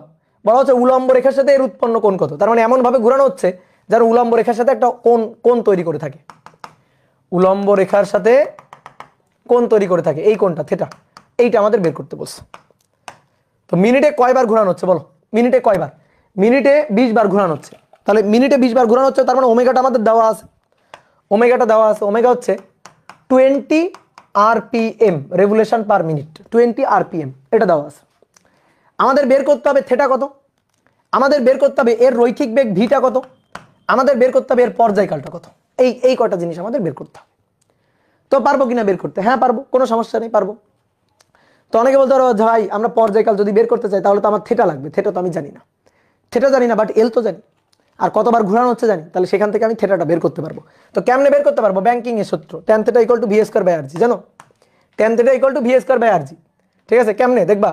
এই যে দেখো নিচের দিকে mg, এখানেও ব্যাংকিং এর সূত্র, সবই ঘুরে ফিরে ওই ব্যাংকিং এর সূত্রের মতোই। নিচের দিকে mg, নিচের দিকে mg, তাহলে দড়ির টান টি এই দিক বরাবর, তাহলে টি কে দুইটা উপাংশে ভেঙে ফেলবো, টি কে দুটো উপাংশে ভেঙে ফেলবো, এই দিক বরাবর একটা উপাংশ, এই দিক বরাবর একটা উপাংশ, এই কোণটা থেটা হলে এই কোণটা থেটা, তাহলে টি cos θ, টি cos θ, এদিক বরাবর টি sin θ। ওকে, তাহলে কেন্দ্রের দিকে কেন্দ্রমুখী বল এফসি, এফসি। তো একটু আগেই তো আমরা লিখছিলাম যে টি sin θ এটা ইকুয়াল টু এফসি, এফসি মানে এই দেখো mv² / r, m ω² আরও লিখতে পারি, আর টি cos θ এটা ইকুয়াল টু কত? এটা ইকুয়াল টু mg। ভাই দুইটাকে ভাগ দিয়ে দাও তো, ভাগ দিয়ে দাও, 1/2, 1/2 দাও, ভাগ দিয়ে দাও। তাহলে টি টি কাটাকাটি sign by cos tan θ, tan θ, tan θ equal to mv² divided by r গুণ mg গুণ 1/mg, m কাটাকাটি। এই দেখো tan θ equal to v² by rg, বুঝতে পারছো? দেখো এই যে ব্যাংকিং এর সূত্রটা চলে আসছে যে tan θ equal to v² by rg, বুঝলা? এবার আসো আমাদের কি বের করতে হবে? আমাদের বের করতে হবে হচ্ছে থেটা। তো থেটা বের করতে গেলে তো আর এর মান জানা দরকার, এখানেই মুশকিল হয়ে গেছে। থেটা বের করতে গেলে আর এর মান জানা দরকার, আর এর মান তো আমরা জানি না। আর কোনটা? এই যে বৃত্তপথের ব্যাসার্ধ যেটা, এটা হচ্ছে আর, এই বৃত্তপথের ব্যাসার্ধ যেটা, এটা হচ্ছে আর। এইটা আমরা জানি এল 10 সেন্টিমিটার, এটা আমাদের জানা আছে, এল 10 সেন্টিমিটার, এটা আমাদের জানা আছে। এই কোণের মানও জানি না, আর এর মানও জানি না। তো আমি কোণের মান বের করতে গেলে আর এর মান লাগবে, এই তো মুশকিলে পড়ে গেলাম। কোণের মান বের করতে গেলে আর এর মান জানা লাগবে, এটা তো মুশকিলে পড়ে গেলাম। দেখো তো সাইন θ ইকুয়াল টু লম্ব আর ডিভাইডেড বাই এল, তাহলে অতএব R equal to L sine θ, R equal to L sine θ, এটা বসাই দিলেই হয়ে যাবে এখানে। এই যে tan θ মানে কি? সাইন বাই কস না, তাহলে সাইন θ ডিভাইডেড বাই কস θ। এবার V equal to omega R, ভালো করে শোনো, V equal to omega R, তাহলে ওমেগা² r² ডিভাইডেড বাই নিচে আর জি, তাহলে r² আর কাটাকাটি করে উপরে একটা আর, কাটাকাটি করে উপরে একটা আর ডিভাইডেড বাই জি। ঠিক আছে, কেন ওমেগাতে নিলাম? কারণ আমাদের ওই যে ওমেগাটা দেওয়া আছে, ভি দেওয়া ছিল না, ওমেগা দেওয়া ছিল। তাহলে এবার আসো মান বসাই দিই, সাইন θ ডিভাইডেড বাই কস θ, ঠিক আছে?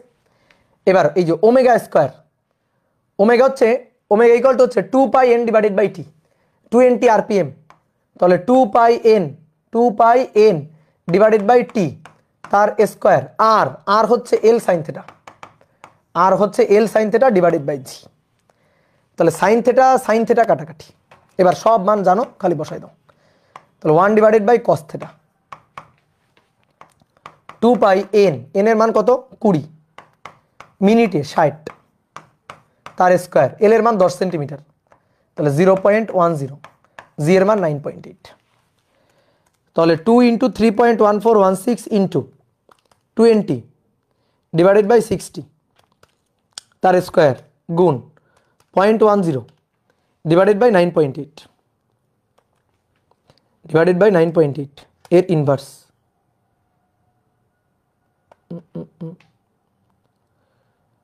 না, তাহলে 1 ডিভাইডেড বাই কস θ এটা, তাহলে কস θ ইকুয়াল টু 1 ডিভাইডেড বাই, কোণের মান কি আসে বলো তো? আরেকবার করি, তথ্য ভুল দেওয়া হয়ে গেছে হয়তো।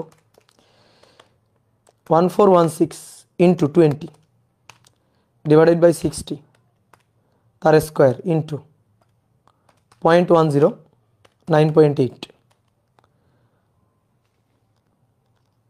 cos θ এর ইনভার্স।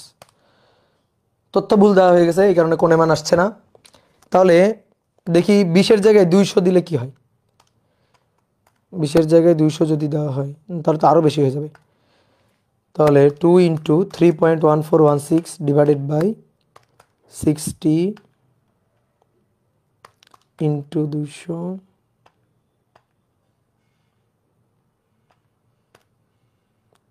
এত স্কোয়ার 0.10 ডিভাইডেড বাই 9.8। ও না, আমি সরি, প্রথমে স্কোয়ার দিছিলাম না। হচ্ছে ম্যাথ ইরোর না, হয়েছে। আমি প্রথমে স্কোয়ার দিতে ভুলে গেছি নাকি? আচ্ছা ধরো।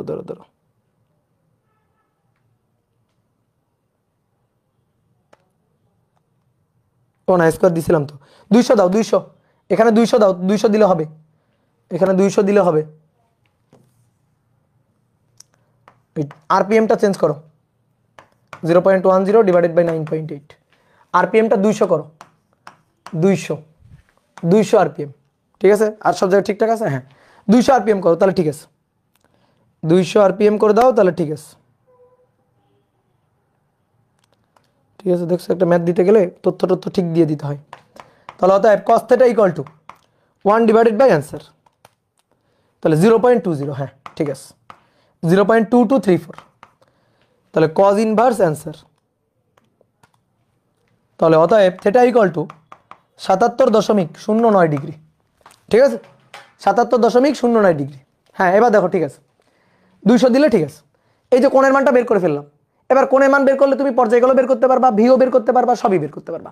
কি চাইছে? পর্যায়কাল রৈখিক বেগ চাইছে, V equal to omega R. ঠিক আছে, তুমি আর পেয়ে যাবা, এই যে R equal to L sine theta, R পেয়ে যাবা।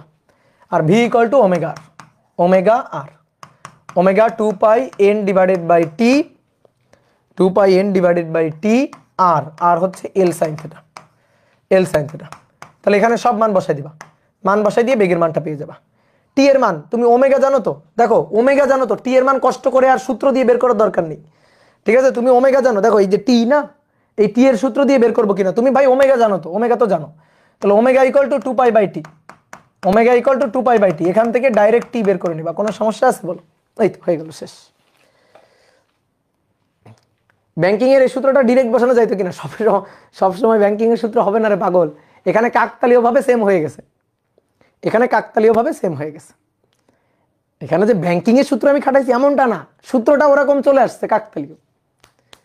ঠিক আছে, তাহলে এই হচ্ছে ব্যাপার, কি ক্লিয়ার? তাহলে মূল মূল সূত্র হচ্ছে এই দুইটা, এই দুইটা যে বুঝবে, এই দুইটা যে পারবে, তারপরে এই সূত্র ভেজে খাইতে সবাই পারবে। ঠিক আছে, মূল হচ্ছে এই দুইটা। বলো বুঝছো কিনা, বলো বুঝতে পারছো কিনা?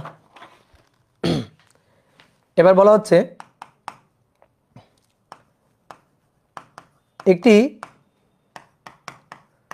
10 সেন্টিমিটার ব্যাসার্ধের অর্ধ গোলকাকৃতির একটি পাত্রে একটি মার্বেল নিয়ে কত বেগে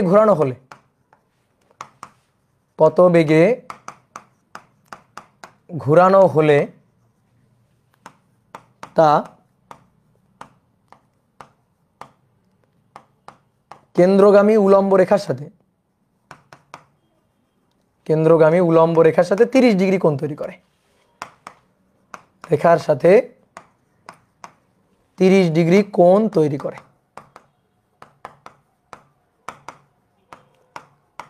30 ডিগ্রি কোণ তৈরি করে, বলো পারবো কিনা?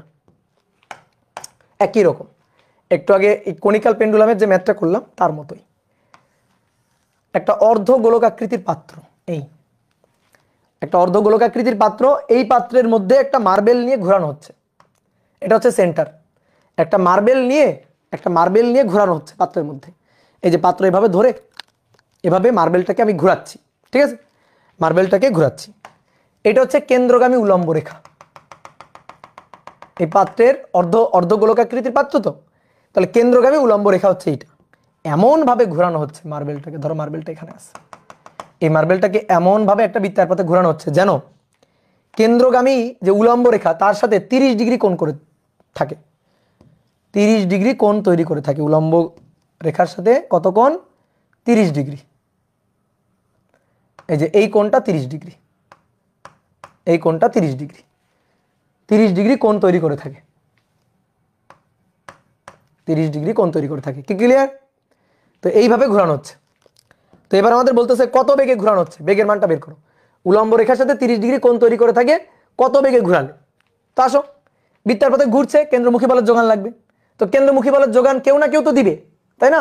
তাহলে কেন্দ্রমুখী বলের যোগান কে দিবে খুঁজে বের করি। আসো, কেন্দ্রমুখী বলের যোগান কে দিবে খুঁজে বের করি। তাহলে নিচের দিকে এটা হচ্ছে mg, তলের অভিলম্বিক প্রতিক্রিয়া এটা হচ্ছে r, তলের অভিলম্বিক প্রতিক্রিয়া, দেখো তল তো এটা, এটা হচ্ছে তল, তাহলে তলের অভিলম্বিক প্রতিক্রিয়া হচ্ছে এটা, ঠিক আছে? তলের অভিলম্বিক প্রতিক্রিয়া এটা হচ্ছে r, তাহলে এটা হচ্ছে mg খাড়া নিচের দিকে, এটা হচ্ছে তলের অভিলম্বিক প্রতিক্রিয়া r, এই কোণটা হচ্ছে থেটা, এই যে এই কোণটা হচ্ছে থেটা। আচ্ছা, ওই কোণটা যদি থেটা হয়, দেখো এই কোণটা যদি থেটা হয় তাহলে ঠিক একই রকম ভাবে এটাও থেটা। দেখো আগের আগের যে কনিক্যাল পেন্ডুলামের যে ক্ষেত্রটা পড়লাম ঠিক সেম জিনিস, ঠিক আছে? আগে কি করা হচ্ছিল? সুতায় বেঁধে ঘোরানো হচ্ছিল, এবার আর সুতায় বেঁধে না, পাত্রের মধ্যে নিয়ে ঘোরানো হচ্ছে। তো একই টাইপের, আগে উলম্ব রেখার সাথে এরকম একটা কোণ তৈরি করে, উলম্ব রেখার সাথে কোণ তৈরি করে এভাবে ঘুরছিল, এখনো তো তাই, এখনো তো তাই। আগে দড়ি দিয়ে বেঁধে ঘোরাচ্ছিলাম, এবার পাত্রের মধ্যে ঘোরাচ্ছি। তাহলে এবার উলম্ব দিকে এই যে এই বরাবর তলের লম্ব দিকে যে বলটা কাজ করতেছে সেই বলটা হচ্ছে অভিলম্বিক প্রতিক্রিয়া আর, সেই বলটা হচ্ছে তলের অভিলম্বিক প্রতিক্রিয়া আর। তাহলে নিচের দিকে ওজন mg, তলের অভিলম্বিক প্রতিক্রিয়া আর, আর কে আমরা দুইটা উপাংশে ভেঙে ফেলবো, আর কে আমরা দুইটা উপাংশে ভেঙে ফেলবো। তাহলে এই দিক বরাবর একটা উপাংশ আর এই দিক বরাবর একটা উপাংশ। তাহলে এই দিক বরাবর উপাংশটা হচ্ছে আর cos θ, এদিক বরাবর উপাংশ আর cos θ, আর এই দিক বরাবর যে উপাংশটা সেটা হচ্ছে আর sin θ, এদিক বরাবর যে উপাংশটা সেটা হচ্ছে আর sin θ, আর এই দিক বরাবর এই যে আর sin θ কেন্দ্রমুখী বলের যোগান দিচ্ছে, দ্যাট ইজ fc, ঠিক আছে? এই আর sin θ কেন্দ্রমুখী বলের যোগান দিচ্ছে, দ্যাট ইজ fc। এবার আসো তো এই বৃত্তটাকে আমরা একটু বাইরে আঁকি, তো এভাবে এই যে ত্রিভুজটাকে বাইরে আঁকলাম, দেখো এটা কিন্তু এই এই এই গোলকের ব্যাসার্ধ, এই যে এটা কিন্তু গোলকের ব্যাসার্ধ। তো গোলকের ব্যাসার্ধ এটাকে আমরা বড় হাতের আর বললাম, এটা হচ্ছে তলের অভিলম্বিক প্রতিক্রিয়া আর, আর এটা হচ্ছে গোলকের ব্যাসার্ধ আর, দুটো আর এর মধ্যে কিন্তু পার্থক্য আছে। তাহলে এটা হচ্ছে গোলকের ব্যাসার্ধ আর, আর এই বরাবর তলের অভিলম্বিক প্রতিক্রিয়া এটা আর, দুইটা আর হয়ে গেছে। এখন কি করবা বলো? এন দিয়ে লিখতে পারো, অভিলম্বিক প্রতিক্রিয়াটাকে নর্মাল রিঅ্যাকশন এন দিয়েও লিখতে পারো। আর এইটা হচ্ছে আর, যে বৃত্তার পথে ঘুরতেছে, ঠিক আছে? যে বৃত্তার পথে মার্বেলটা ঘুরতেছে এটা হচ্ছে আর, আর এই কোণটা হচ্ছে থেটা। তাহলে এখানে ঠিক একইভাবে সাইন থেটা ইকুয়াল টু কি লিখতে পারি? Sine theta equal to R divided by বড় আর। অর্থাৎ এই R equal to R sign theta. তাহলে এই আর হচ্ছে গোলকের ব্যাসার্ধ, পাত্রের ব্যাসার্ধ, আর এই আর হচ্ছে যে বৃত্তার পথে মার্বেলটা ঘুরতেছে তার ব্যাসার্ধ, যে বৃত্তার পথে মার্বেলটা ঘুরতেছে তার ব্যাসার্ধ। তাহলে কেন্দ্রমুখী বলের যোগান কে দিচ্ছে? আর সাইন থেটা। আর আর cos θ বিপরীতে কি আছে? mg, ঠিক একই জিনিস। তাহলে আর সাইন থেটা এটা equal to M V square by r, আর আর cos θ এটা ইকুয়াল টু mg। তাহলে নাও দুটোকে ভাগ করে ফেলো, আর আর কাটাকাটি, 1 নং 2 নং, দেখো এখানেও ব্যাংকিং চলে আসছে, 1/2। তাহলে আর আর কাটাকাটি, sign by cos tan θ, tan θ equal to M V square by R গুণ 1 ডিভাইডেড বাই mg। তাহলে সুন্দর করে এম এম কাটাকাটি, ভি স্কয়ার বাই আরজি। তাহলে tan θ equal to V square by RG. এবার বলো কি চাইছে তোমার? এবার তোমার কি চাইছে? 30 ডিগ্রি কোণ করে নিয়ে ঘোরানো হচ্ছে, পাত্রের ব্যাসার্ধ দেওয়া আছে 10 সেন্টিমিটার, বলা হচ্ছে কত বেগে ঘোরানো হচ্ছে। তাহলে আর এর মানটা আগে লাগবে, তো আর এর মানটা আমরা বের করে নিই। এইটা হচ্ছে 10 সেন্টিমিটার আর এই কোণটা হচ্ছে 30 ডিগ্রি। তাহলে অতএব আর এর মান 10 সেন্টিমিটার আর সাইন 30 ডিগ্রি, তো সাইন 30 ডিগ্রি হাফ, তাহলে 5 সেন্টিমিটার হয়ে গেছে, শেষ। তাহলে এখান থেকে tan 30 ডিগ্রি ভি স্কোয়ার, বেগের মানটা বের করতে চাই, ডিভাইডেড বাই আর জি, আর এর মান 5 সেন্টিমিটার, 0.05 ইন্টু 9.8, তাহলে অতএব বেগের মান ভি। তাহলে tan 30 ডিগ্রি গুণ 0.05 গুণ 9.8, তাহলে tan 30 ডিগ্রি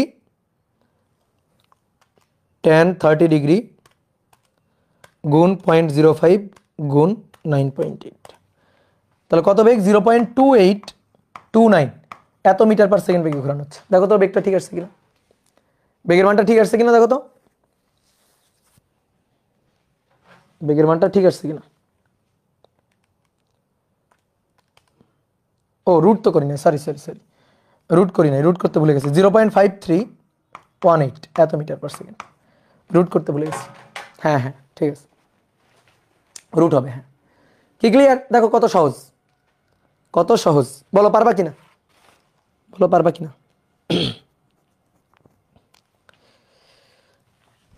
ওকে, এবার আসো।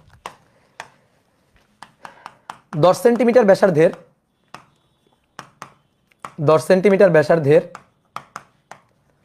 একটি অর্ধ গোলক আকৃতির পাত্রে, অর্ধ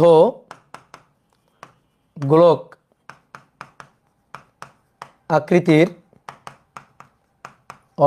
আকৃতির পাত্রে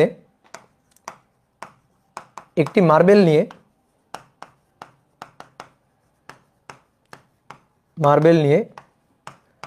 30 RPM এ ঘোরানো হচ্ছে 30 RPM এ ঘোরানো হচ্ছে। মার্বেলটি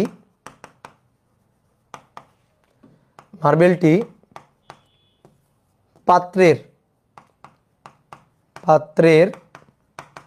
সর্বনিম্ন বিন্দুর সাপেক্ষে কত উচ্চতায় থেকে ঘুরবে? কত উচ্চতায় থেকে ঘুরবে? দেখো আগের ম্যাথটা যদি তুমি বুঝে থাকো, পেরে থাকো, তাহলে এই ম্যাথটা তোমার পারা উচিত। ঠিক আছে, তাহলে কি চাইছে একটু ভালো করে বুঝো। একটা অর্ধ গোলকাকৃতির পাত্র, এই যেটা হচ্ছে পাত্র, এই পাত্রের মধ্যে একটা মার্বেল নিয়ে ঘোরানো হচ্ছে। ধরো মার্বেলটা এখানে আছে, এই মার্বেল নিয়ে এরকম একটা পথে ঘোরানো হচ্ছে। এটা হচ্ছে সেন্টার, এবং এটা হচ্ছে উলম্ব রেখা। তো মার্বেলটা এখানে আছে, তো মার্বেলটা এখানে যদি থাকে তাহলে কত কোণ করে আছে? উলম্ব রেখার সাথে কত কোণ করে আছে? উলম্ব রেখার সাথে এই কোণ করে আছে। এই কোণের মান আমরা জানি না, থেটা। এই কোণের মানটা আমরা জানি না, ধরলাম এই কোণের মানটা হচ্ছে থেটা। আমাদের কি চাইছে জানো? আমাদের চাইছে, ভালো করে দেখো, আমাদের কি চাইছে? এই পাত্রের সর্বনিম্ন বিন্দু তার সাপেক্ষে মার্বেলের উচ্চতাটা চাইছে। এই যে এটা চাইছে, পাত্রের সর্বনিম্ন বিন্দু তার সাপেক্ষে মার্বেল যে ঘুরতেছে না, কত উচ্চতায় থেকে ঘুরতেছে, সেই উচ্চতার মানটা, এইচ এর মানটা আমাদের বের করতে বলছে। তো পারবো কিনা? হ্যাঁ পারবো। যদি থেটার মানটা বের করতে পারি তাহলে পেরে যাবো। থেটার মানটা বের করতে পারলেই পেরে যাবো। তাহলে থেটার মানটা চট করে থেটার মানটা বের করে ফেলবা। নিচের দিকে mg, এই যে পাত্রের ব্যাসার্ধ সেটা হচ্ছে r, এই গোলকাকৃতির পাত্রের ব্যাসার্ধ r। তাহলে তলের অভিলম্বিক প্রতিক্রিয়া এটা হচ্ছে r কে দুটো অংশে ভেঙে ফেলবা। তো দুটো অংশে ভাঙলে এদিক বরাবর একটা উপাংশ, এদিক বরাবর একটা উপাংশ, এই কোণটা থেটা হলে এই কোণটা থেটা। তাহলে এদিক বরাবর r cos থেটা, এদিক বরাবর r sin থেটা। তাহলে r sin থেটাই কেন্দ্রমুখী বলের যোগান দিচ্ছে, that is fc। r sin থেটাই কেন্দ্রমুখী বলের যোগান দিচ্ছে, that is fc।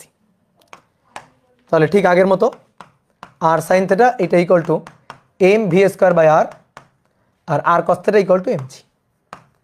r cos theta এটা equal to mg। Okay done. r sin theta এটা equal to mv square by r cos theta equal to mg। দুটাকে সুন্দর করে ভাগ দিয়ে দিবা ঠিক আগের মতো।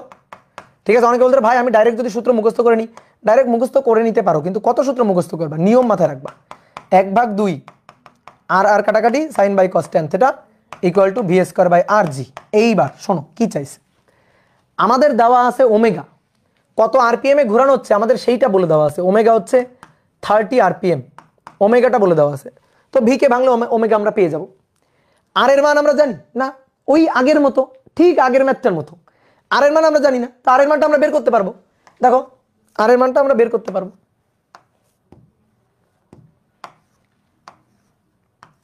এটা হচ্ছে আর, এটা হচ্ছে এল, এটা হচ্ছে থেটা। তাহলে cos theta equal to, sorry sin theta equal to লম্ব আর ডিভাইডেড বাই অতিভুজ এল। তাহলে R equal to L sine theta, তাহলে এখানে আসো sine by cos V equal to omega square R square divided by নিচে হচ্ছে আর, উপরে জি। তাহলে আর কাটাকাটি করে উপরে একটা আর, তাহলে ওমেগা স্কোয়ার আর বাই জি। এবার এই আর মানে এল সাইন থেটা, ঠিক আগে ওই যে কনিক্যাল পেন্ডুলামের যে ম্যাথটা করলাম সেটার মতো।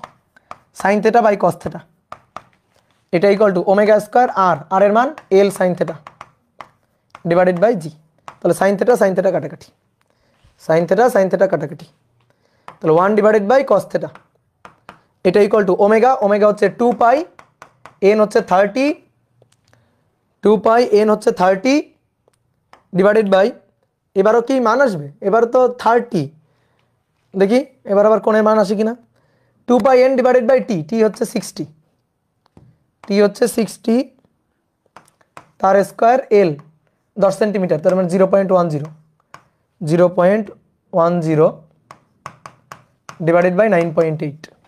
দেখি কোণের মান যদি না আসে তাহলে আরপিএম চেঞ্জ করে দিব, আরপিএম চেঞ্জ করে দিব, 300 করে দিব।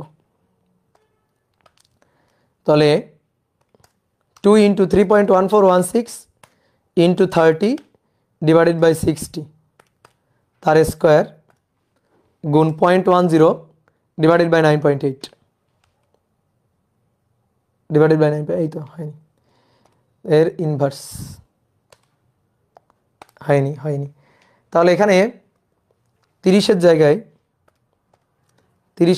2 গুণ 3.1416 গুণ 30-এর জায়গায় যদি 90 করি 60 তার স্কোয়ার গুণ 0.10 ডিভাইডেড বাই 9.8। 30-এর জায়গায় 90 করে দাও, 90, 30-এর জায়গায় 90 করে দাও। তাহলে 30 আরপিএম এর জায়গায় 90 আরপিএম করে দাও, 90 আরপিএম,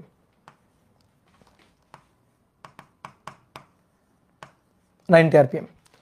তাহলে অতএব থেটা, থেটা এর ইনভার্স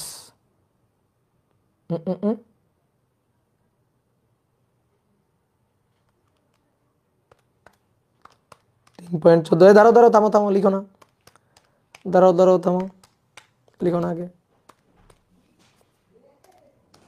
0.10 ডিভাইডেড বাই 9.8, না তাও তো হলো না, তাহলে কত করবো, আরো বাড়াইতে হবে,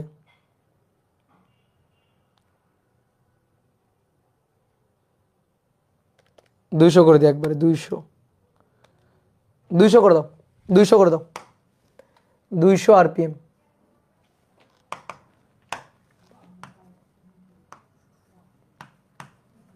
200 আরপিএম।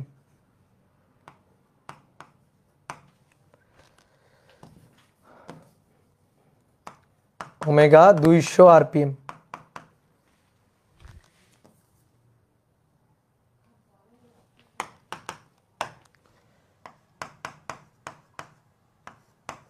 ওকে, তাহলে এবার কোণের মান, তাহলে কজ ইনভার্স অ্যান্সার, তাহলে 77.09 এত ডিগ্রি, ঠিক আছে, ওই আগেরটার মতোই ভাই, 100 দিলেই আসবে, হ্যাঁ 100 দিলে আসবে, 200 করে দিলাম, 100 দিলেও আসতো, হ্যাঁ।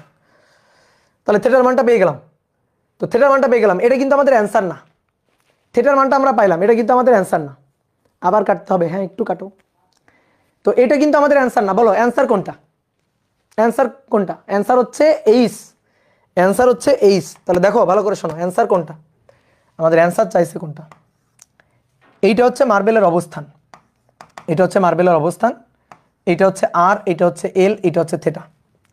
তাহলে আমাদের বলছে মার্বেল সর্বনিম্ন বিন্দুর সাপেক্ষে, এই যে পাত্রের সর্বনিম্ন বিন্দু হচ্ছে এটা, এই বিন্দুর সাপেক্ষে কত উচ্চতায় আছে, এই বিন্দুর সাপেক্ষে কত উচ্চতায়, এই যে এইচ উচ্চতায়, এটাই হচ্ছে আমাদের অ্যান্সার, আমাদের অ্যান্সার হচ্ছে এইচ, এইটুকু।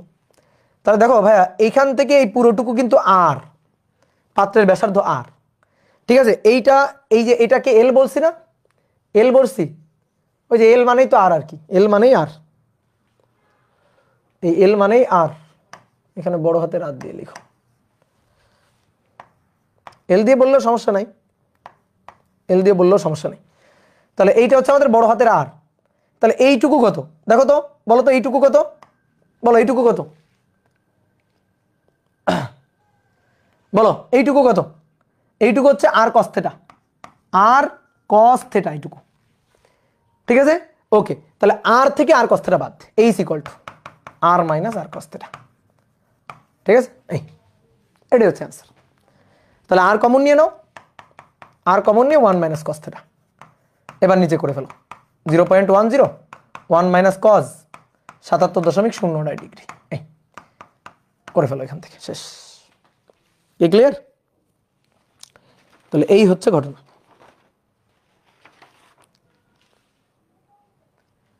তাহলে বলো তো, পারবে না এই টাইপের ম্যাথ আসলে?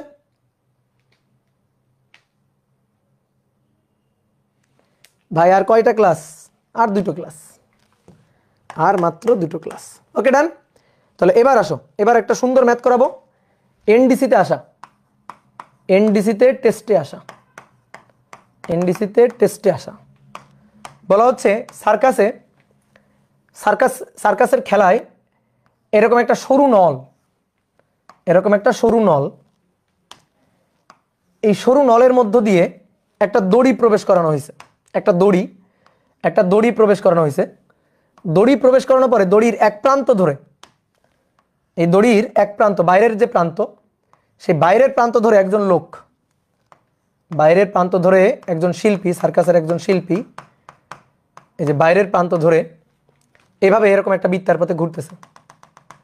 তো সেই বৃত্তার পথের ব্যাসার্ধ হচ্ছে 1 মিটার।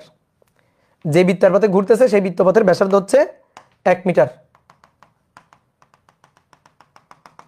এরকম বৃত্তার পথে ঘুরতেছে। আর এক প্রান্তে, এই যে প্রান্ত এই নলের মধ্য দিয়ে প্রবেশ করানো, সেই প্রান্ত ধরে নিচের দিকে এখানে আরেকজন লোক ঝুলে আছে, সেই প্রান্তে এখানে আরেকজন লোক ঝুলে আছে। ঠিক আছে? তো এনার ভর হচ্ছে m1 30 কেজি, আর এনার ভর হচ্ছে m2 50 কেজি। এটা বলে দেওয়া আছে, এটা বলে দেওয়া আছে। তো এই লোকটা এভাবে ঘুরছে আর এই লোকটা দড়ি ধরে এভাবে ঝুলে আছে। তো এটা হচ্ছে আমাদের উদ্দীপক। তো কোশ্চেন নম্বর 1, যে প্রথম ব্যক্তি m1 যদি স্থির থাকে, m1 যদি স্থির থাকে তবে সিস্টেমটির ত্বরণ নির্ণয় করো, তবে তার ত্বরণ নির্ণয় করো। আর 2 নম্বর কোশ্চেন বলছে m1 ভরের ব্যক্তি কত কৌণিক বেগে ঘুরলে, কত কৌণিক বেগে ঘুরলে ঠিকঠাকভাবে সার্কাস দেখাতে পারবে, ঠিকঠাকভাবে সার্কাস দেখানো যাবে।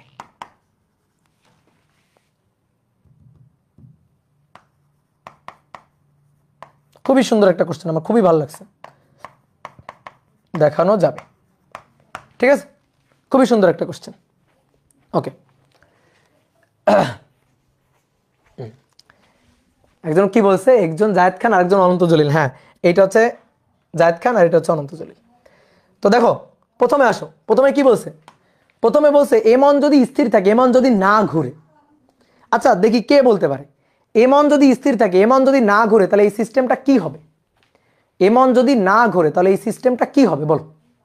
পুলি হবে। এই তো, গুড, ভেরি গুড। কে বলছে দেখি? হোসেন আহমেদ বলছে যে m1 যদি না ঘুরে তাহলে সিস্টেমটা হয়ে যাবে একটা পুলি, একটা পুলির মতো হয়ে যাবে। তাহলে m1 না ঘুরলে সিস্টেমটা হবে পুলি।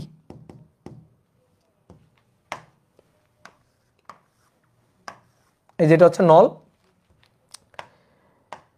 m1 যদি না ঘুরে তাহলে এই যে নিচের দিকে এটা হচ্ছে m1 এভাবে ঝুলে আছে, আর এই পাশে m2 ঝুলে আছে, m2 এভাবে ঝুলে আছে। ঠিক আছে?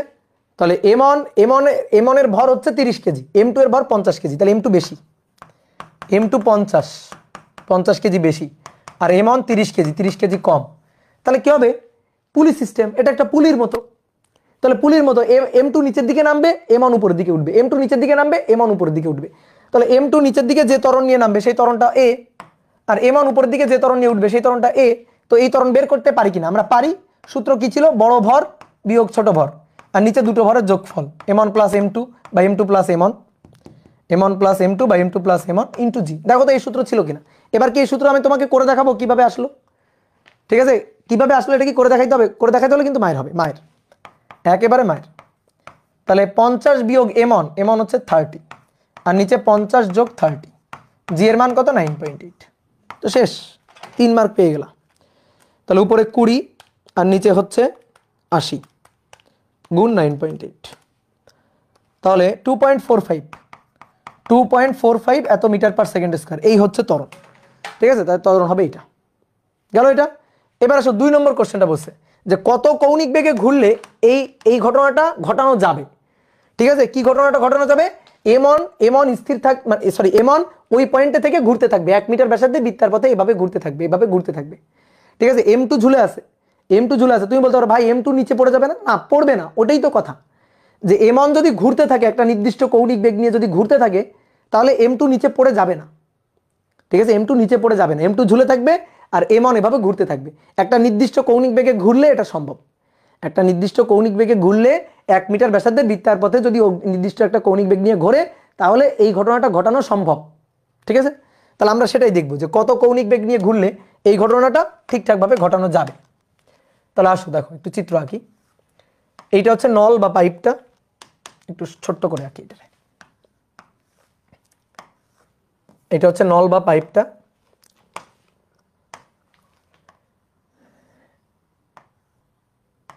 এই হচ্ছে একজন ব্যক্তি,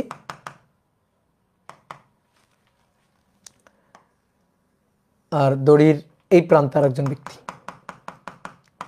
ওকে, এইবার আসো দেখো, এ তো বৃত্তার পথে ঘুরছে, এরকম একটা বৃত্তার পথে ঘুরছে। তো এই বৃত্তপথের যে ব্যাসার্ধটা সেটা জানা, আর এটা 1 মিটার জানা। ঠিক আছে, এই বৃত্তপথের ব্যাসার্ধটা আর জানা। এবার সবাই একটু বোর্ডে দেখো। দেখো প্রথমে আসো এর কথা চিন্তা করি। এ কি স্থির আছে না? এ কেমন আছে? এ কিন্তু স্থির, এ আছে স্থির। আচ্ছা, এ যদি স্থির থাকে তাহলে এর তো ওজন কাজ করছে নিচের দিকে, তাহলে M2G। তো M2G তে এর নিচে পড়ে যাওয়ার কথা না? বলো, M2G তে এর তো নিচে পড়ে যাওয়ার কথা, তো পড়বে না কেন? দড়ি দিয়ে বাঁধা আছে তাই। তাহলে নিচের দিকে M2G, তাহলে উপরের দিকে কি? দড়ির টান। উপরের দিকে দড়ির টান, দড়ির টান T। ক্লিয়ার? এবার বলো, এর জন্য এর উপর আর কোনো বল নেই, কিন্তু এ কিন্তু ঘুরতেছে না, এর জন্য কোনো কেন্দ্রমুখী বল টল নেই। তাহলে নিচের দিকে M2G, উপরের দিকে টান T। এইবার তুমি বলো T বড় না M2G বড়? T বড় নাকি M2G বড়? বড়। সমান। তাহলে আমরা কি লিখতে পারি? T সমান সমান M2G লিখে দিতে পারি। ক্লিয়ার? ওকে, ডান। এইবার আসো, এ তো ঘুরতেছে, এ যদি ঘোরে তাহলে তো ভাই কেন্দ্রমুখী বলের যোগান দিতে হবে। এ যদি ঘোরে তাহলে কেন্দ্রমুখী বলের তো যোগান দিতে হবে। তো এর ওজন কাজ করতেছে কোন দিকে? নিচের দিকে। এর ওজন কত? M1G। M1G। দড়ির টান T, দড়ির টান T। বলো তো, এই যে দড়ির টানটা, এই দড়ির টানটা আগের টানের চেয়ে বেশি না কম? বলো, এই দড়ির টানটা আগের টানের চেয়ে বেশি নাকি কম? সমান। ইয়েস, কারণ দড়ি যতক্ষণ একই থাকবে টান ততক্ষণ একই। দড়ি একই, টান একই। দড়ি আলাদা, টান আলাদা হবে, কিন্তু দড়ি যদি একই থাকে তাহলে টান একই থাকবে। তাহলে এটা হচ্ছে দড়ির টান T। ওকে, এবার এই কোণটাকে আমরা বললাম থেটা, এই কোণটা থেটা। এই কোণটা যদি থেটা হয় তাহলে এবার আমরা T কে দুইটা উপাংশে ভাঙবো। এই যে T, এই T কে দুইটা উপাংশে ভাঙবো, এই যে দুইটা উপাংশে ভেঙে ফেলবো। এই কোণটা থেটা হলে এই কোণটা থেটা, এই কোণটা থেটা। তাহলে এই দিক বরাবর T cos থেটা, আর এই দিক বরাবর T sin থেটা। দেখো সবগুলো ম্যাথই কিন্তু একই রকম ঘুরে ফিরে, T sin থেটা। T কিন্তু আর নাই, এই T কিন্তু মরে গেছে, T কিন্তু আর নাই। তাহলে কেন্দ্রমুখী বলের যোগান তো লাগবে। কেন্দ্রমুখী বলের যোগান কে দিচ্ছে বলো? কেন্দ্রমুখী বলের যোগান, এই যে এদিকে কেন্দ্রমুখী বলের যে যোগান লাগবে, সেই যোগানটা কে দিচ্ছে? কেন্দ্রমুখী বলের যোগানটা কে দিচ্ছে? T sin থেটা দিচ্ছে। তাহলে T cos theta equal to mg, T cos theta equal to mg, আর T sin theta equal to fc। তাহলে আসো, T sin থেটা একই জিনিস, সব জায়গায় সূত্র একই। দেখো T sin theta equal to fc, আর fc মানে mv square by r, mv square by r। বা যেহেতু কৌণিক বেগ চাইছে তাহলে m ওমেগা স্কয়ার r, এটা লিখো। এটা 1 নম্বর সমীকরণ। আর T cos থেটা এটা ইকুয়াল টু ভাই mg, mg। তাহলে এটা আমাদের 2 নম্বর সমীকরণ। এবার একটা কাজ করি, দুইটারে ভাগ দিয়ে দিই। তাহলে 1/2, তাহলে T কাটাকাটি sin by cos tan theta. তাহলে tan theta equal to m কাটাকাটি omega square r divided by g, omega square r divided by g। ঠিক আছে, কি ক্লিয়ার? তাহলে আমাদের কি লাগবে? আমাদের লাগবে ওমেগা। তো থেটার মান তো জানি না, আর এর মান জানি, আর এর মান 1 মিটার, এই যে জানি আর এর মান দেওয়া আছে 1 মিটার, তাই না? 1 মিটার বৃত্তাকার পথে, 1 মিটার ব্যাসার্ধে বৃত্তাকার পথে ঘুরতেছিল, যে আর এর মান দেওয়া ছিল। তাহলে আর এর মান আমরা জানি, আর এর মান জানি, ওমেগার মান বের করতে হবে, জি এর মান জানি, থেটার মান জানি না। এটাই কাহিনী। দেখি তোমাদের উপরে ছেড়ে দিলাম, বলো থেটার মান কেমনে বের করা যাবে? থেটার মান কেমনে বের করা যাবে? এই যে এইখানে যে একটা সূত্র লিখে রাখছে, এখান থেকে থেটার মান বের করা যাবে, এখান থেকেই থেটার মানটা বের করা যাবে। কি ক্লিয়ার? আচ্ছা, এখানে ভরটা কিন্তু m1, মাথায় রাখিও, এখানে ভরটা কিন্তু m1। তো ব্যাপার না, এমন এমন কাটাকাটি, ঠিক আছে। তাহলে আমাদের দরকার থেটা। তাহলে দেখো টি সমান সমান এম টু জি, তো টি সমান সমান যদি এম টু জি হয়, টি সমান সমান যদি এম টু জি হয়, তাহলে এবার টি সমান সমান দেখো এইখান থেকে দেখো, তাহলে টি সমান সমান M on G by cos theta, T সমান সমান M on G divided by cos theta সমান সমান এম টু জি। তাহলে জি আর জি কাটাকাটি, cos theta equal to m one by m two, দেখছো। তাহলে অতএব theta equal to cos inverse m one এর মান 30 আর এম টু এর মান 50, এই যে থেটার মানটা পেয়ে গেলাম। কজ ইনভার্স 30/50, তাহলে 53.13 ডিগ্রি, এই যে থেটার মান পেয়ে গেছি। থেটার মান নিয়ে এখানে বসাই দাও। তাহলে tan 53.13 ডিগ্রি, ওমেগা স্কয়ার, আর এর মান 1, জি এর মান 9.8। তাহলে অতএব ওমেগা ইকুয়াল টু, তাহলে tan অ্যান্সার তার সাথে গুণ 9.8 রুট অ্যান্সার। তাহলে অতএব ওমেগা ইকুয়াল টু 3.6147 এত রেডিয়ান পার সেকেন্ড, এটা হচ্ছে ওমেগা। বুঝতে পারছো? এত কৌণিক বেগ নিয়ে ঘুরলেই এই ঘটনা সম্ভব। তাহলে অ্যান্সার হচ্ছে এইটা। এই কৌণিক বেগ নিয়ে যদি ঘোরে তাহলে m2 স্থির থাকবে, বুঝছো? m2 নিচে পড়ে যাবে না, উপরে উঠে আসবে না। আর যদি এর চেয়ে বেশি স্পিড নিয়ে ঘোরে, যদি এর চেয়ে বেশি স্পিড নিয়ে ঘোরে তাহলে কি হবে? এর চেয়ে বেশি স্পিড নিয়ে যদি ঘোরে তাহলে মনে করো m1 উপরে বা নিচে নামতে পারে, তাহলে m2 উপরে বা নিচে উঠতে পারে। তো m2 স্থির থাকবে, তার জন্য ওমেগা মান হবে এইটা। ঠিক আছে, এই হচ্ছে কথা। ক্লিয়ার? হ্যাঁ, যদি এ আরো বেশি স্পিড নিয়ে ঘোরে তাহলে m2 আস্তে আস্তে উপরে উঠে আসবে। ঠিক আছে, বা এ যদি আস্তে আস্তে স্পিড কমাই দেয়, স্পিড যদি কমাই দিতে থাকে তাহলে m2 নিচে নেমে যাবে। আর এই স্পিড যদি থাকে, এই কৌণিক বেগ নিয়ে যদি ঘোরে তাহলে ওই পয়েন্টে থেকেই ঘুরতে থাকবে, ওই পয়েন্টে থেকেই এভাবে ঘুরতে থাকবে। কথা বুঝছো? ক্লিয়ার? তো দেখো এই যে মানে ভালো ভালো কলেজগুলোতে কোশ্চেন কিন্তু একটু ঘোরাই ফিরাই আসে। ঠিক আছে, গতানুগতিক ধারায় পড়াশোনা করলে ভালো ভালো কলেজগুলোতে তুমি কিন্তু সৃজনশীল প্রশ্নের অ্যান্সার করতে পারবা না। বিশেষ করে এনডিসির কোশ্চেনগুলো খুবই সুন্দর হয়। তারপর আমাদের এখানে রাজশাহী কলেজের কোশ্চেনগুলো কিন্তু খুবই সুন্দর হয়। ঠিক আছে, বেশি কঠিন না, এটা বেশি কঠিন না। তোমার কাছে কনসেপ্ট ক্লিয়ার থাকলে কোনো ম্যাথই কঠিন না। তুমি দেখবা সব ম্যাথই তুমি কমন পাবা। তো আমি তোমার গ্যারান্টি দিয়ে বলতেছি, তোমার এই আমি যে কটা অধ্যায় পড়াচ্ছি এর উপরে যদি যে কোনো কলেজে সৃজনশীল প্রশ্ন ঘুরাই ফিরাই যেভাবেই দিক না কেন তুমি অ্যান্সার করতে পারবা। অলরেডি তোমরা কলেজে পরীক্ষা দিছো, তুমি একটু দেখো যা আমরা পড়াইছি তার মধ্য থেকে কোশ্চেন আসলে তোমার কেউ আটকাইতে পারছে কিনা। ঠিক আছে, যেগুলো আমরা পড়াইছি তার মধ্যে কোশ্চেন যেভাবেই আসুক তোমার কেউ আটকাইতে পারছে কিনা? পারবে না। তুমি যদি নিজে নিজে পড়ে থাকো, নিজে যদি একটু প্র্যাকটিস করো, তোমার কেউ আটকাইতে পারবে না। কারণ সব কনসেপ্ট আমি তোমাদের পড়াই দিচ্ছি একেবারে। ওকে, তো আরেকটা ম্যাথ আমরা একটু করব, সেটা হচ্ছে এরকম একটা চাকতি আছে, সরি চাকতি না, ধরো একটা টেবিল আছে, এটা একটা টেবিল। এই টেবিলের উপর এখানে একটা ছিদ্র করা হয়েছে, টেবিলের উপর একটা ছিদ্র করা হয়েছে।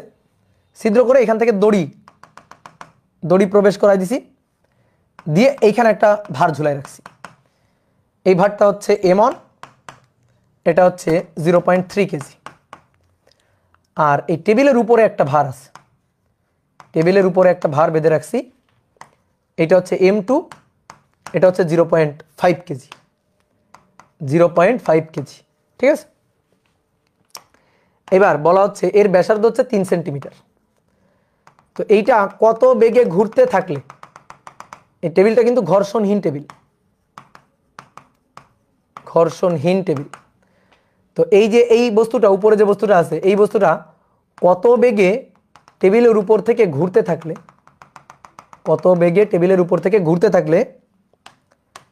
m1 নিচে পড়ে যাবে না। তাহলে m2 কত বেগে ঘুরতে থাকলে ব্যাসার্ধ, এই যে 3 সেন্টিমিটার ব্যাসার্ধটা অপরিবর্তিত থাকবে, ব্যাসার্ধ অপরিবর্তিত থাকবে, বা m1 নিচে পড়ে যাবে না। কি ক্লিয়ার? দেখো একটু আগে যা করছো সেইটাই, একটু আগে যেটা করছে সেটাই। তো করো তো এটা একটু অ্যানালাইসিস করো তো দেখি। নিচের দিকে ওজন m/g, উপরের দিকে টান দড়ির টান উপরের দিকে, তাহলে উপরের দিকে দড়ির টান টি, তাই তো? তাহলে নিচের দিকে m/g, উপরের দিকে টান টি, কি ক্লিয়ার? এইবার আসো এর নিচের দিকে ওজন mg, নিচের দিকে ওজন mg টেবিলের তলে আছে, তো নিচের দিকে ওজন m2g, উপরের দিকে তলে যেহেতু আছে তাহলে তলের উপরের দিকে অবিলম্বিক প্রতিক্রিয়া r, তলের উপরের দিকে অবিলম্বিক প্রতিক্রিয়া r, আর বৃত্তার পথে ঘুরবে, একটা বেগ নিয়ে ঘুরবে, তাহলে বেগ নিয়ে ঘুরলে তো কেন্দ্রমুখী বলের যোগান লাগবে। এর উপর আরেকটা বল আছে, সেটা হচ্ছে দড়ির টান। এই যে দড়ি, দড়ি যতক্ষণ একই টান ততক্ষণ একই, দড়ির টান টি। তাহলে বলো এর উপর ক্রিয়ারত বল r আছে, m2g আছে, t আছে, বলো কেন্দ্রমুখী বলের যোগান কে দিচ্ছে? এখানে টান টি হলে এখানেও টান টি, একই দড়ি, তাহলে কেন্দ্রমুখী বলের যোগান কে দিচ্ছে? ইয়েস, কেন্দ্রমুখী বলের যোগান দিচ্ছে দড়ির টান টি, দড়ির টান টি। এফসি এর যোগান আসতেছে টি থেকে। হয়ে গেছে, ম্যাথ শেষ, ম্যাথ শেষ।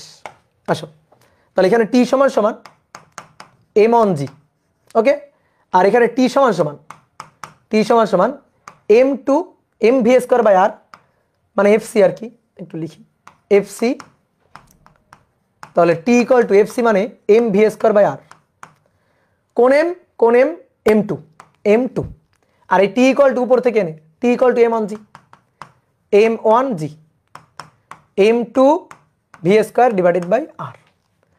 তাহলে এখান থেকে এবার ভি এর মানটা বের করবা। m1 এর মান 0.3, জি এর মান 9.8, m2 এর মান 0.5, আর এর মান এই যে 3 সেন্টিমিটার 0.03। তাহলে ভি এর মানটা বের করবো এখান থেকে। ভি বলো তোমরা কেউ বের করো, তোমরা কেউ একজন বের করো, হিসাব করো। তো তার আগে আমি একটা কথা বলি, আর আর m2g এর কি হলো? দেখো কেন্দ্রের দিকে তো আর এর উপাংশ r cos 90 0, m2g তার cos 90 0, তাহলে কেন্দ্রের দিকে আর এর উপাংশ m2g এর উপাংশ 0, ওটা বাদ। তাহলে 38.225, 38.225 এত মিটার পার সেকেন্ড। এই বেগে ঘুরলে ব্যাসার্ধ অপরিবর্তিত থাকবে বা m1টা নিচে পড়ে যাবে না। এই কি হিসাব করলা?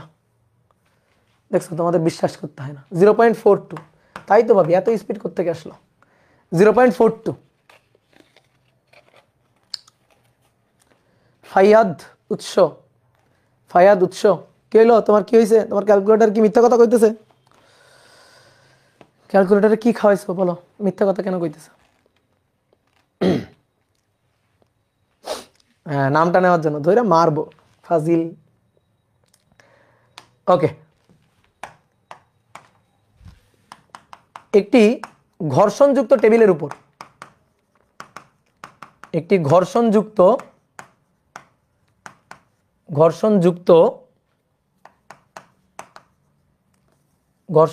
চাকতির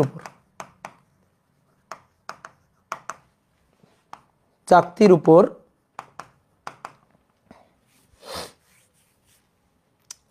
0.2 কেজি ভরের বস্তু 0.2 কেজি ভরের বস্তু 8 সেন্টিমিটার বৃত্তাকার ব্যাসার্ধের পথে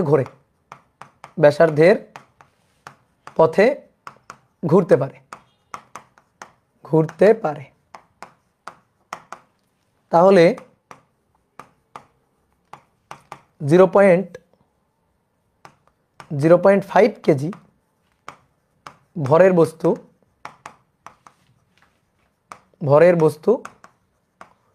কত ব্যাসার্ধের বৃত্তাকার পথে ঘুরবে? কত ব্যাসার্ধের বৃত্তাকার পথে চাকতির উপর ঘুরতে পারবে? কত ব্যাসার্ধের বৃত্তাকার পথে চাকতির উপর ঘুরতে পারবে? চাকতির উপর ঘুরতে পারবে। করো এটা।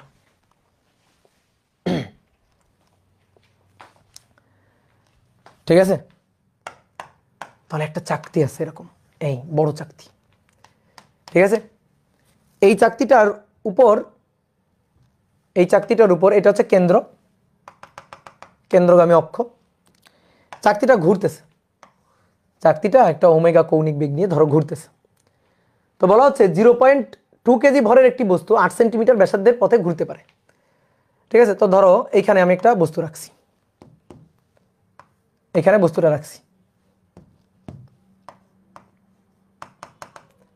এটা এরকম একটা বৃত্তাকার পথে ঘুরতে পারে, ছিটকে পড়ে যায় না, এখানে থেকে সুন্দরভাবে চাকতির উপর ঘুরতে পারে। তো এই ব্যাসার্ধটা কত? 8 সেন্টিমিটার। এই ব্যাসার্ধটা হচ্ছে 8 সেন্টিমিটার। বস্তুর ভর কত? বস্তুর ভর হচ্ছে 0.2 কেজি। এই বস্তুর ভর হচ্ছে 0.2 কেজি, 0.2 কেজি, এটা হচ্ছে তার ভর। এবার বলা হচ্ছে তাহলে আমি 0.5 কেজি এটা যদি রাখি, তাহলে এইটাকে আমি কত ব্যাসার্ধের বৃত্তার পথে ঘুরাইতে পারবো? 0.5 কেজি যদি রাখি, তাহলে এইটাকে আমি কত ব্যাসার্ধের বৃত্তার পথে ঘুরাইতে পারবো বলো তো? এই চাকতির উপর এই বস্তুটা রেখে ঘোরানো হলে এই বস্তুটা ছিটকে পড়ে যাওয়ার কথা না? বলো, এই বস্তুটা ছিটকে পড়ে যাওয়ার কথা না? ছিটকে পড়ে যাচ্ছে না কেন? কেন পড়ে যাচ্ছে না? কারণ ফ্রিকশন আছে। কেন পড়ে যাচ্ছে না? কারণ ফ্রিকশন আছে। কি কথা বুঝছো?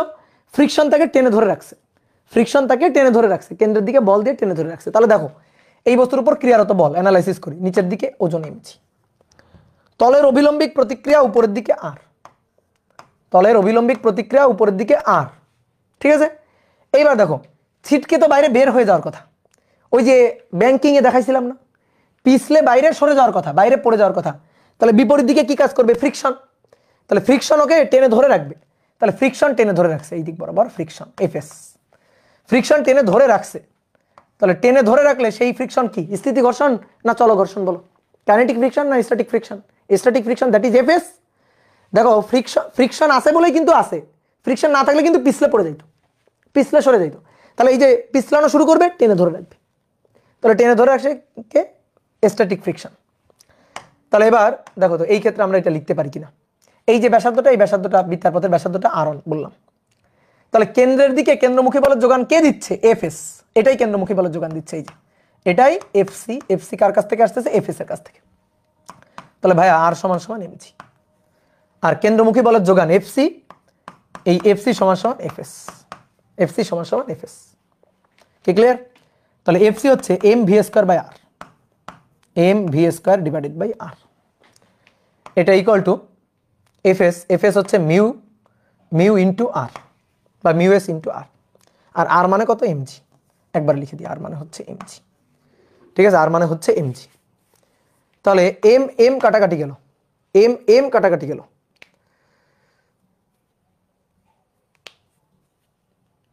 কোশ্চেনটা ঠিক লিখছি? 0.2 কেজি ভরের বস্তু এত বেশি ব্যাসার্ধের ভিতর। ওহো,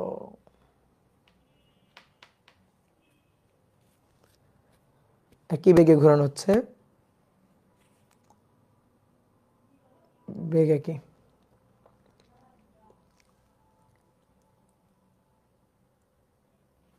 ও আচ্ছা, ঠিক আছে।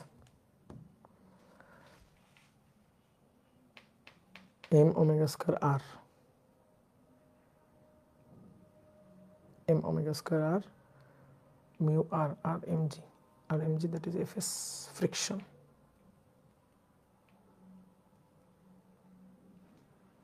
দাঁড়াও তো একটু কোশ্চেনটা দেখে নি, কোশ্চেনটা মনে হয় ভুল তুলছি।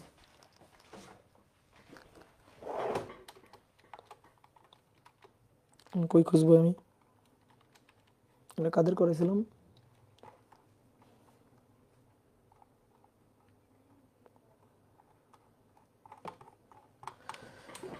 একটু একটু একটু একটু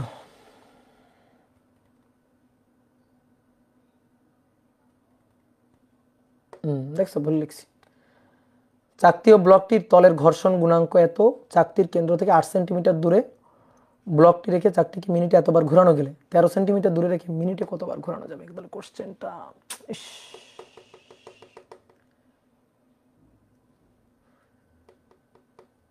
ভর তো কেটে যাচ্ছে, ভরের তো কোনো কাহিনী নাই এখানে। ধোকা নিজে খেয়ে গেছি, তোমাদের ধোকা দিতে গিয়ে নিজে ধোকা খেয়ে গেছি। একটা চেঞ্জ করা যাবে? একটি ঘর্ষণযুক্ত চাকতির উপর এত কেজি ভরের বস্তু, পুরাটাই চেঞ্জ করতে হবে।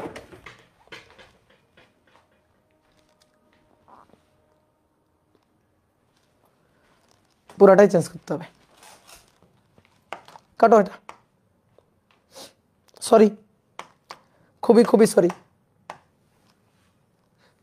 কষ্ট লাগতেছে নিজেরই।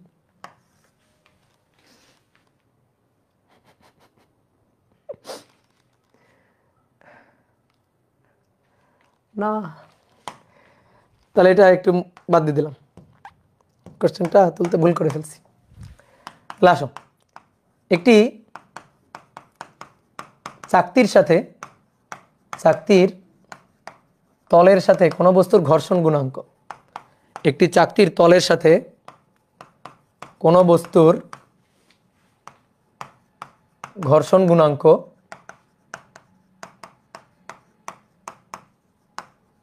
0.12। চাকতির কেন্দ্র হতে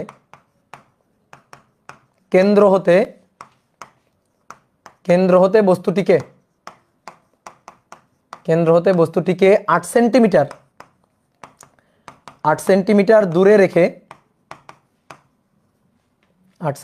দূরে রেখে মিনিটে 60 বার ঘোরানো গেলে, মিনিটে 60 বার ঘোরানো গেলে 13 সেন্টিমিটার দূরে রেখে কতবার ঘোরানো যাবে?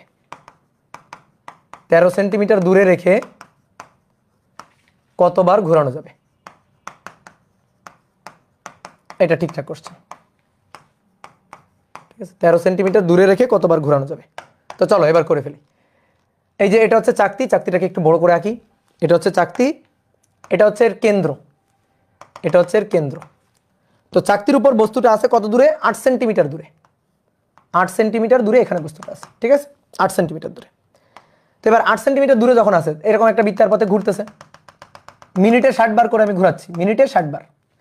তো এই যে ব্যাসার্ধটা, এই ব্যাসার্ধটাকে আমি বললাম r1, এটা হচ্ছে 8 সেন্টিমিটার। তো এইবার দেখো, বস্তুর ওজন কাজ করছে নিচের দিকে mg, তলের অভিলম্বিক প্রতিক্রিয়া উপরের দিকে r, এবার ছিটকে বাইরে বের হয়ে যাবে, তো তার জন্য ছিটকে যাইতে দিবে না, তাহলে ফ্রিকশন তাকে টেনে ধরছে, এইটা হচ্ছে friction force, static friction, that is Fs। তো কেন্দ্রমুখী বলের যোগান কার কাছ থেকে আসবে? ফ্রিকশনের কাছ থেকে আসবে। তাহলে এই যে ফ্রিকশন কেন্দ্রমুখী বলের যোগান দিচ্ছে, Fc Fs এর যোগান দিচ্ছে। তাহলে এবার r সমান কত? mg, r সমান হচ্ছে mg, আর Fs এইটা সমান হচ্ছে Fc, Fs এটা সমান Fc।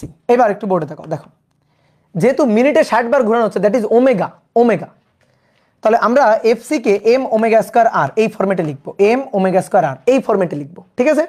তাহলে m ওমেগা স্কয়ার r1, আর Fs হচ্ছে ফ্রিকশন হচ্ছে মিউ ইনটু r, আর r মানে উপর থেকে mg, তাহলে একবারে লিখে দিব মিউ ইনটু mg, ঠিক আছে? এবার m আর m কাটাকাটি,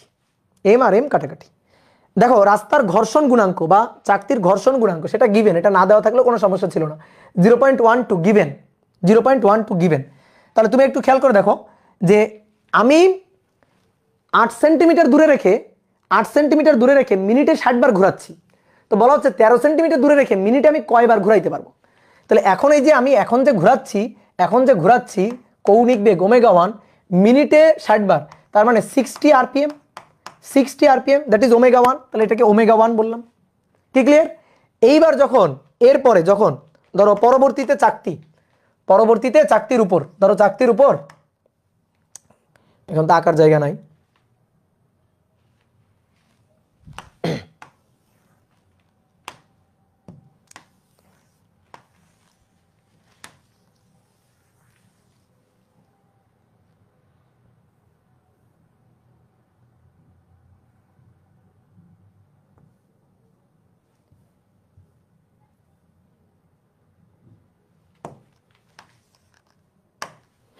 একটু ছোট করে নিলাম, এত আরপিএম। এবার আসো,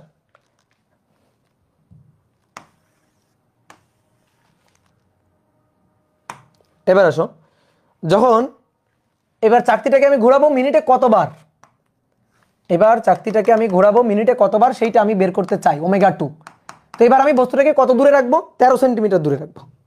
তাহলে এবার থাকবে 13 সেন্টিমিটার দূরে, এই যে এইখানে থাকবে ধরো, তাহলে এটা r2, এটা হচ্ছে 13 সেন্টিমিটার। তাহলে ঠিক এখানেও অ্যানালাইসিস করো, তাহলে এখানে নিচের দিকে ওজন mg, তলের অভিলম্বিক প্রতিক্রিয়া উপরের দিকে r, তারপর এটা হচ্ছে এদিক বরাবর কেন্দ্রমুখী বলের যোগান, সেটা হচ্ছে Fs দিবে কেন্দ্রমুখী বলের যোগান, এই Fs কেন্দ্রমুখী বলের যোগান দিবে। দ্যাট ইজ এফসি, তাই তো? তাহলে আর সমান সমান কত? আর সমান সমান কত? এমজি। এই যে আর সমান সমান এমজি। ওকে, ডান। কেন্দ্রমুখী বলের যোগান কে দিচ্ছে? এফএস। তাহলে FC equal to FS. Okay, তাহলে FC equal to M omega square R FS mu R, R মানে এমজি। ওকে, ডান। এবার এম এম কাটাকাটি গেল। এইবার দেখো আর কি চেঞ্জ হয়ে গেছে না? আর টু হয়ে গেছে না? R two. এবার ওমেগা চেঞ্জ হয়ে কত হয়ে গেছে? Omega two. এইবার বলো তো এই দুইটা সমীকরণে সেম আছে কি? এই দুইটা সমীকরণে সেম আছে কি দেখো তো। দুইটা সমীকরণে অতএব omega one square R one এটা সমান সমান মিউ জি, 1 নং সমীকরণ। এখানে omega two square R two সমান সমান মিউ জি, এটা 2 নং সমীকরণ। বলো এই দুইটা সমীকরণে সেম আছে কি? সেম আছে, মিউ জি সেম। তাহলে 1 ও 2 থেকে পাই, 1 ও 2 থেকে আমরা পাই omega one square R one equal to omega two square R two. ঠিক আছে, এটা তোমাদের সময় বইটা আসবে, বুঝছো? তো আমাদের ওমেগা টুটা বের করতে হবে। তাহলে omega two divided by omega one, omega two divided by omega one R one divided by R two তার root. Omega two divided by omega one R one divided by R two তার root. এবার R ওয়ানের মান, আর ওয়ানের মান কত? Omega two তো বের করতে চাই, ওমেগা ওয়ানের মান হচ্ছে 60 রুট ওভার আর ওয়ানের মান, আর ওয়ানের মান 8 সেন্টিমিটার, আর টু এর মান 13 সেন্টিমিটার, যেহেতু সেন্টিমিটার। তাহলে রুট ওভার 8/13, রুট ওভার 8/13 গুণ 60। তাহলে অতএব ওমেগা টু এটা হচ্ছে 47.06 এত আরপিএম, এত আরপিএম এ ঘোরানো যাবে। কি বের করছো? বলো কে কে বের করছো, দেখি হাত তোলো। এই তো সহজ জিনিস, কি ক্লিয়ার? ওকে, মিটারে নিলে না, মিটারে কেন নিব রে? 8 আর 13 সেন্টিমিটার, সেন্টিমিটার কাটাকাটি হয়ে গেল না? এই পাগল।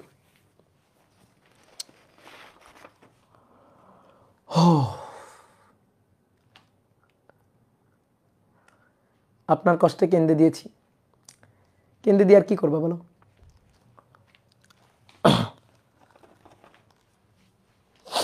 তাহলে আজকে এই পর্যন্ত থাকুক।